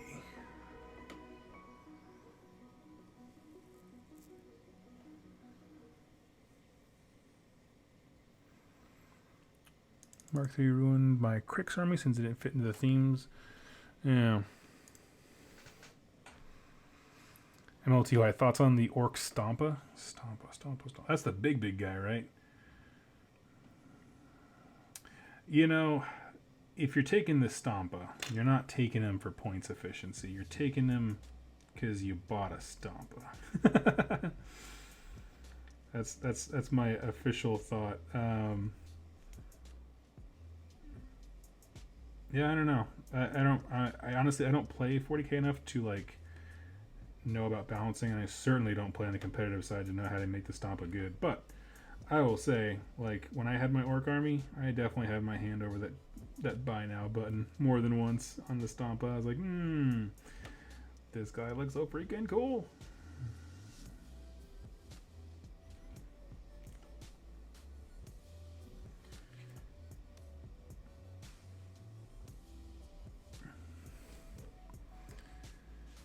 Do you think any halflings survive the end times into the mortal realms?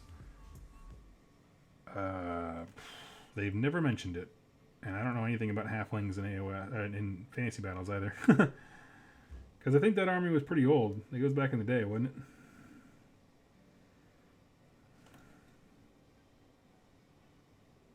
I feel like if there's no squad, they don't have a squad army in 40k, then I don't know if we'll see halflings in AoS. There are technically squads in 40k because there's a mercenary for what's the game called? Necromunda.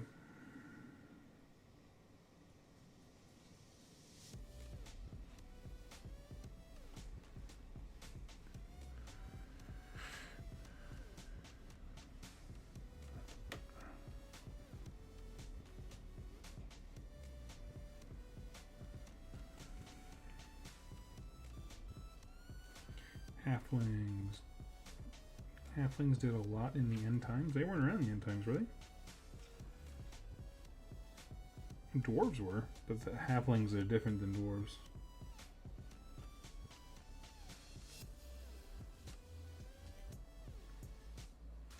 Same, but different.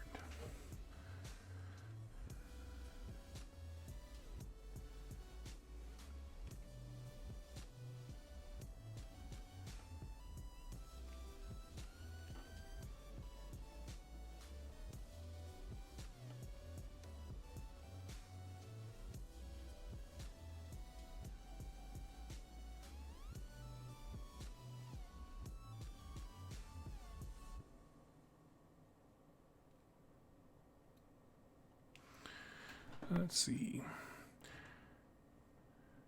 Why do many 40k players hate an Age of Sigmar, in your opinion? Why do they hate on Age of Sigmar? Because their lives are devoid of drama. I don't know.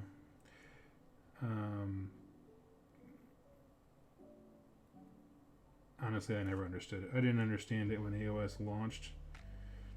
I'm just, I've never been mad at a video game, and I'm going to make this point relevant here in a second. I've never been frustrated with a video game in my life, because the second it stops being fun, I set the remote down and I walk away. I'll try it again later, but I don't let myself get mad at it. Whereas I notice some folks will sit there and scream and rage and be really crappy people. And I think the idea of just saying, Age of Sigmar is not what I want, and they walk away from it, just doesn't exist to some people. And that's a real shame.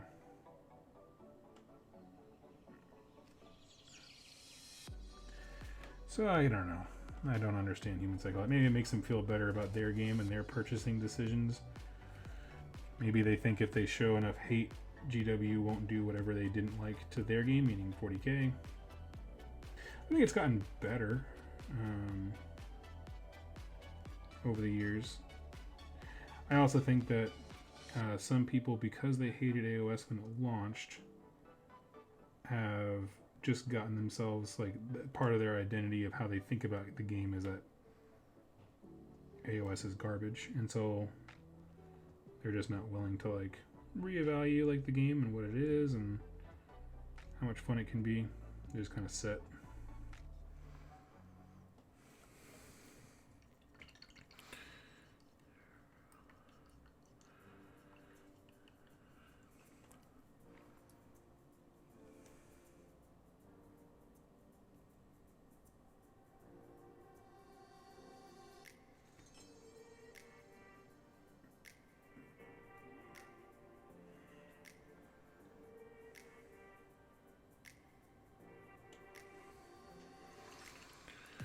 Models will never die. Stories won't really die.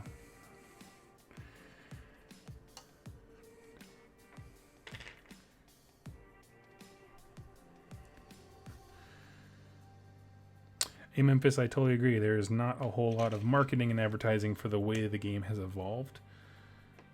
Outside of the first General's Handbook launch, there really has not been much. You already have to know that it's coming to know that you should buy it and try it.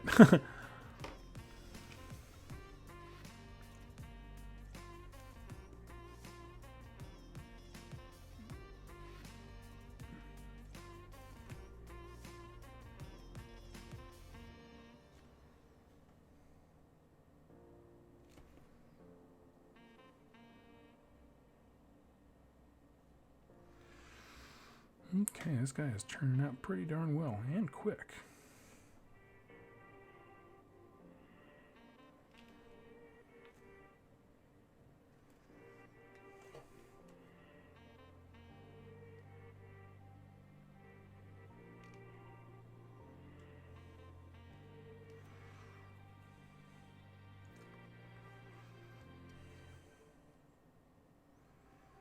Okay, feeling good about that. Any idea how we're getting to the realm of Beast for Beastgrave?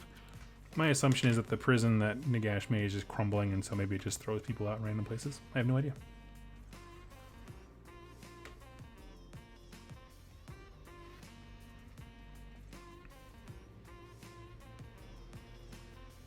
Hey Memphis, that's exactly what I'm doing. I'm doing Balthazar Gold over some Lead Belcher.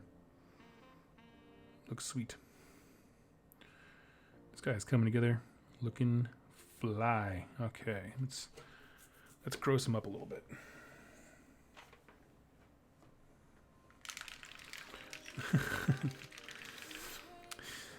You know, an interesting thing that I was talking to Shu from Early Ones about, because we talk about like just game design stuff all the time, because it's part of his work, is the idea of permission. That is to say that people, for some reason, feel like they need permission to do a thing.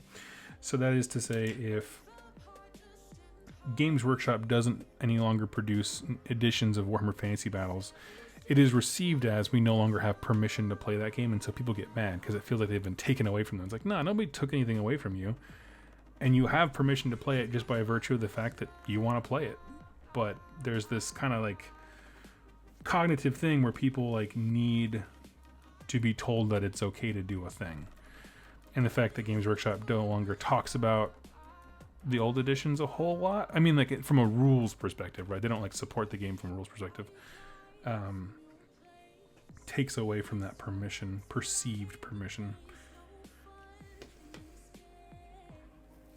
for realism. I can cough on him right now. There we go. Boom. I dare you to touch this. Go ahead. Look.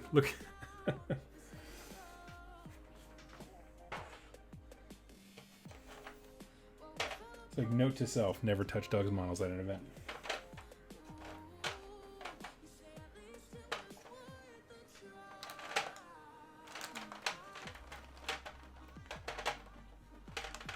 Looking for my Nurgle's Rot. Aha, I already grabbed it.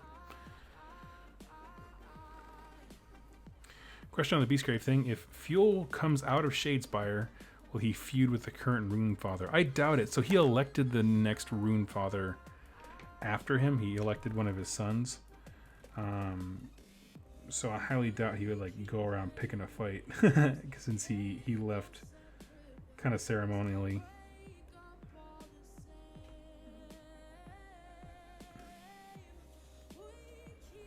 I'm doing is just throwing some Nurgle's Rot in the goop.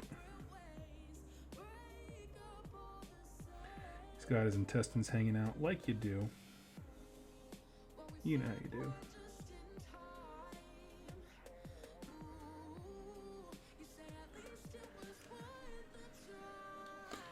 Have or will you be getting any of the anniversary models this year? What are the anniversary models? I can't remember.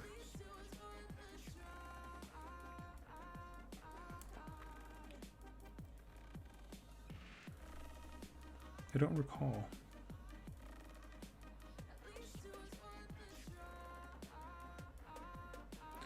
Favorite Death Guard model? It's actually right here. This guy with the bell over his head.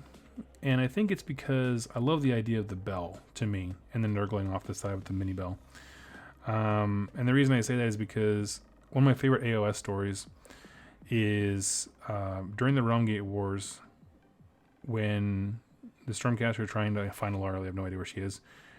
There are beastmen, like Nurgle beastmen, blowing a horn, and the sound creates despair, right? It's just like this groaning sound.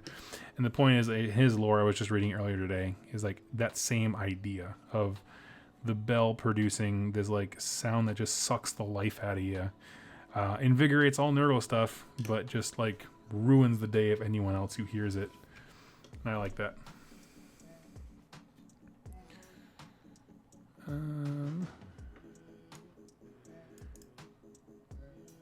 Female quester for AoS. Oh, that's right.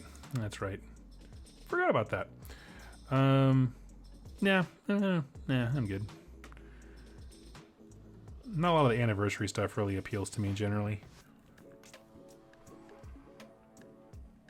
I like Typhus myself. I like the Typhus model. I'm not the biggest fan of his pose. He's kind of got the look what I found pose of the classic Warhammer past. And I'm good. I'm good without that. Alright, let's start dirtying this thing up here. Someone did a swap where they got rid of his, I don't know if they got rid of his scythe or what, but they put a Imperial Guardsman all up on him. Like he's like grabbing that dude by the throat. And I was just like, that's cool.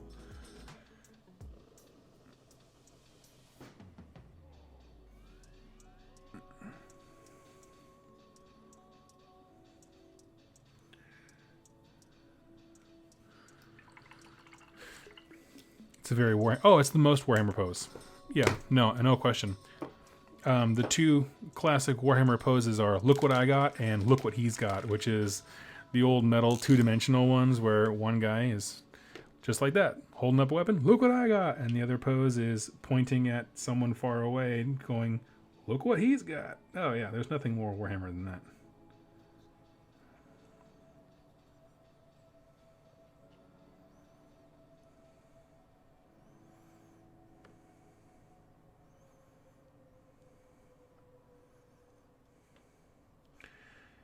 It's as close to the tradition of Warhammer as large hats and weird armor that does weird things to the dimensions of your body, like Magnus's giant nipple horns, where you just look at that and you're like, "What are you doing? You're not going out in that, are you?" On permission, there's the future knowledge factor. You can still watch Star Wars original trilogy, but they know that Disney made Luke a dismal failure at everything. Yeah, it's true. I mean, there's no way around that, really. You know, because stuff just has to change over time. It's what it is. It's the nature.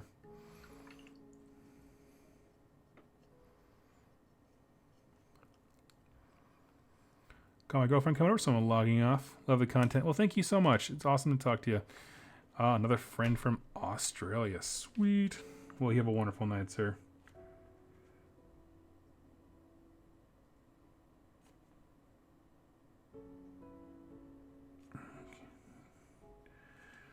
Just getting the contrast off where it pulls up.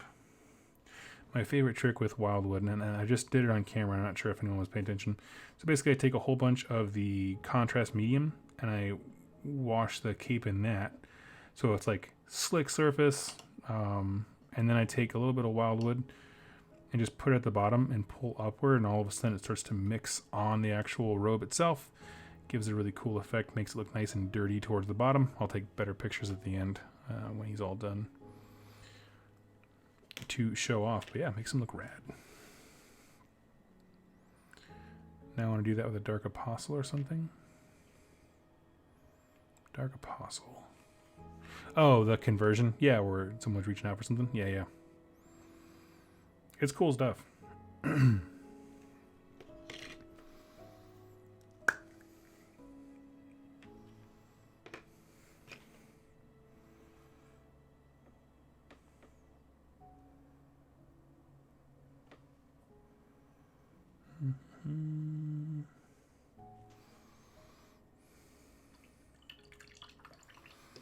These casual painting ideas are interesting, though. You should do a painting techniques video. Even simple things help people. Yeah, you know, maybe I will. I don't know. I did a few paint tutorials back at some point, and nobody watched them. So it's whatever. Which, doesn't hurt my feelings or anything. It's just a matter of I just want to do stuff that people actually care about and want to watch, find interesting.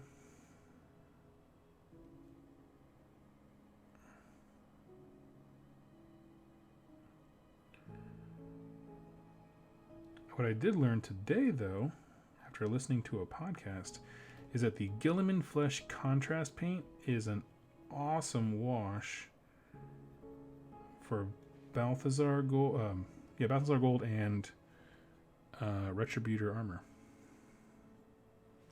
because it's a very warm color and doesn't steal anything, doesn't mute anything.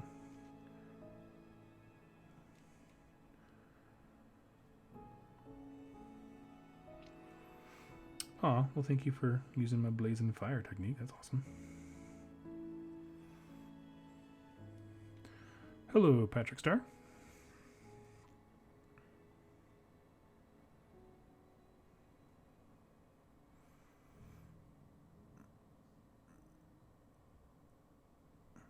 Just painting up Nurgle Hero. Made some good progress tonight. Finished off the Plague Marines, one unit that we've been working on this last week. And then really tackled this guy. He's pretty much done. Like, he's definitely tabletop. Got to do some weathering effects. I usually go a little bit heavier on the detail and the effects on heroes just because, but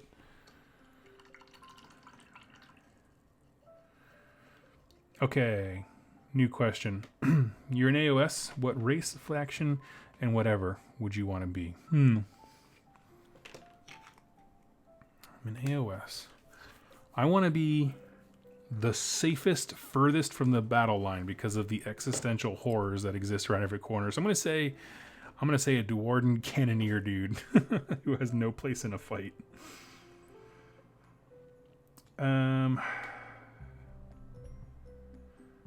Zombie Man, yes, ice bases are very difficult.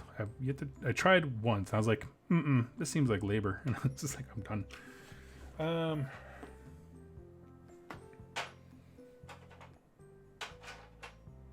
Let me think about a cooler answer to that question. Because it's easy to be like, I want to be a named character. Yeah, Kenji just said, I want to be Corkuskull. But just by sheer weight of chance, I'll probably end up being a nobody grunt. So I got to think about what army's grunt am I okay with being, right? And it's the grunt who has the highest survival rate.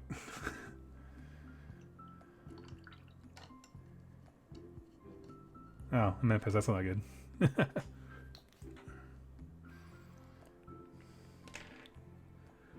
Trying to think of what else I might want to be. Ogres, because I want to eat everything. That's fair.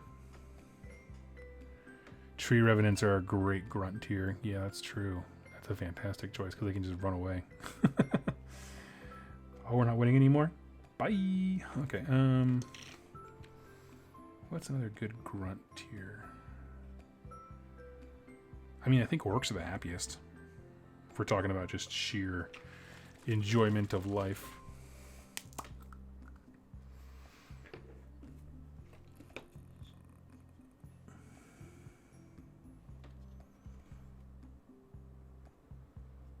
If things actually worked out like their lore does, I suppose Keratin Overlords are pretty great. They're pretty safe up in the clouds.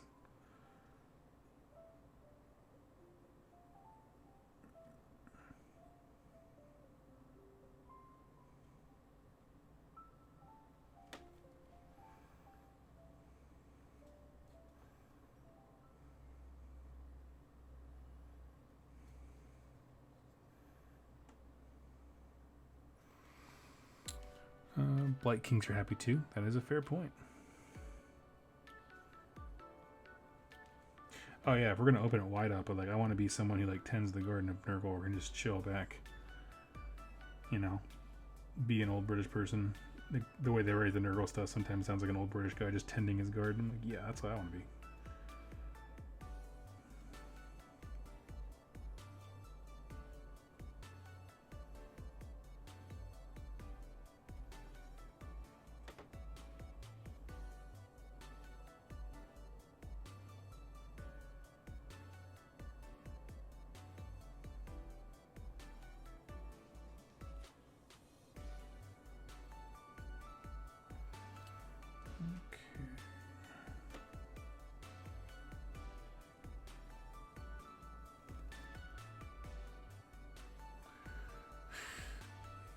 Yeah, KO is the way to go. Basically live on a cruise ship. Yeah, dude.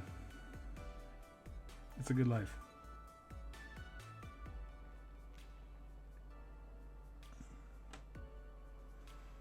I mean, death is pretty safe in the sense that you have nowhere else to go because you're already dead. Nighthaunt would be cool. It'd be Nighthaunt.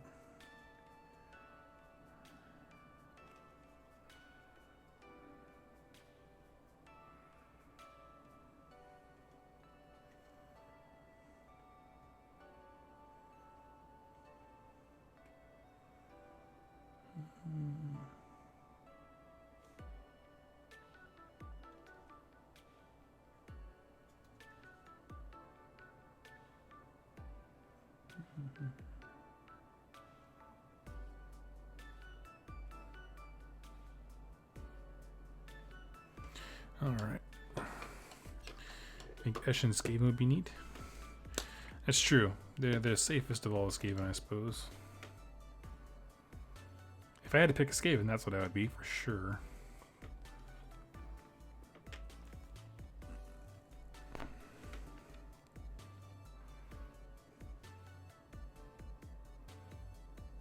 Okay.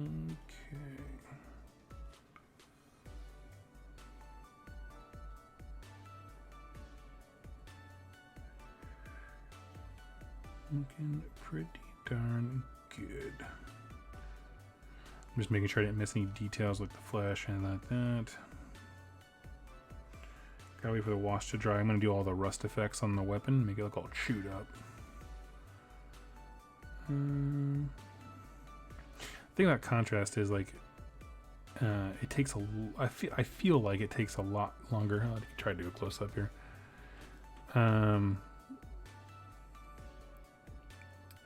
It takes a lot longer to dry, and so when you use it as a wash, it just kind of slows things down. So I'm gonna try and rotate it here, see if I can get the camera to not implode on me.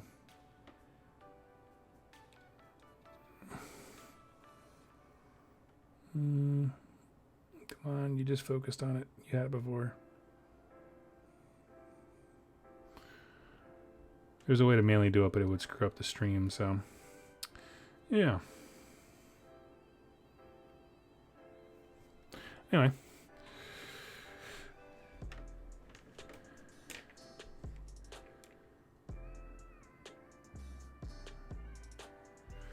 Oh yeah, just the metallics here. But thank you for your compliment. Yeah, I like the bone color stuff with Nurgle because everything being green for me just kind of gets lame. Like, I don't like when it's like, you know, a single color.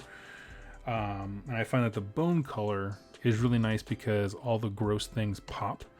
So I don't know how well it showed up, but like I have Nurgle's rot in his gut.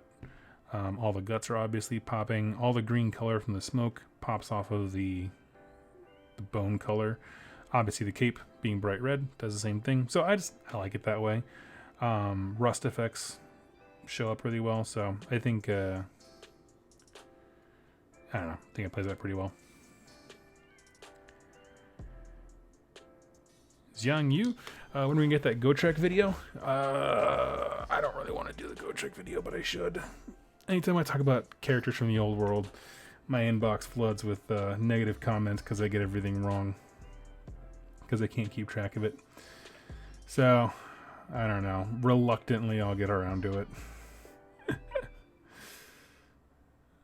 Let's see. I think he turned out pretty good in terms of, I don't think I missed much.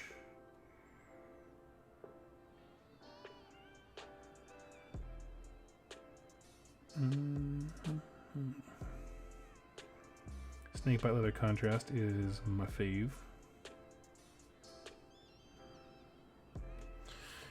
Yeah, okay. Got the Dark Imperium box. Been working on Space Marines. Oh, sweet. Yeah, I got these from a guy who already assembled the Death Guard half, and he did a pretty good job. There's one Plague Marine on the wrong size base. That's pretty much the only thing that he did wrong, and that's not a bad batting average. Question, what say we do Realm Slayer for 2+ Tome next month as your GoTrek and AoS video? I'm not ready to commit to that. I don't have any desire to read that book, but I'll figure it out.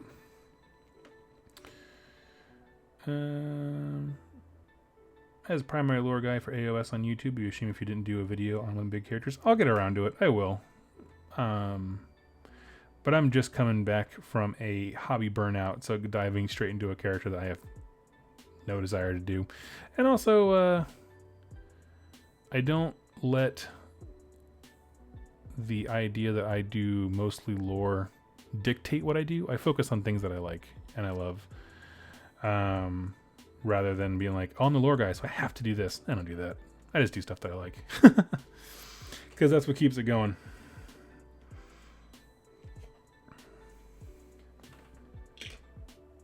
Alright. What do you call a dwarf that slaughters beastmen? A goat trick. I love it.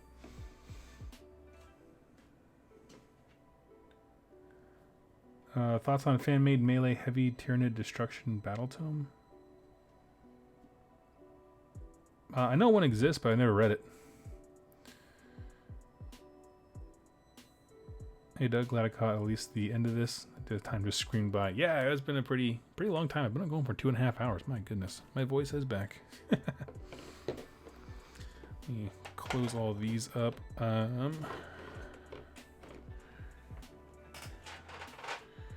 All right, friends. I think I'm gonna hop off for the night.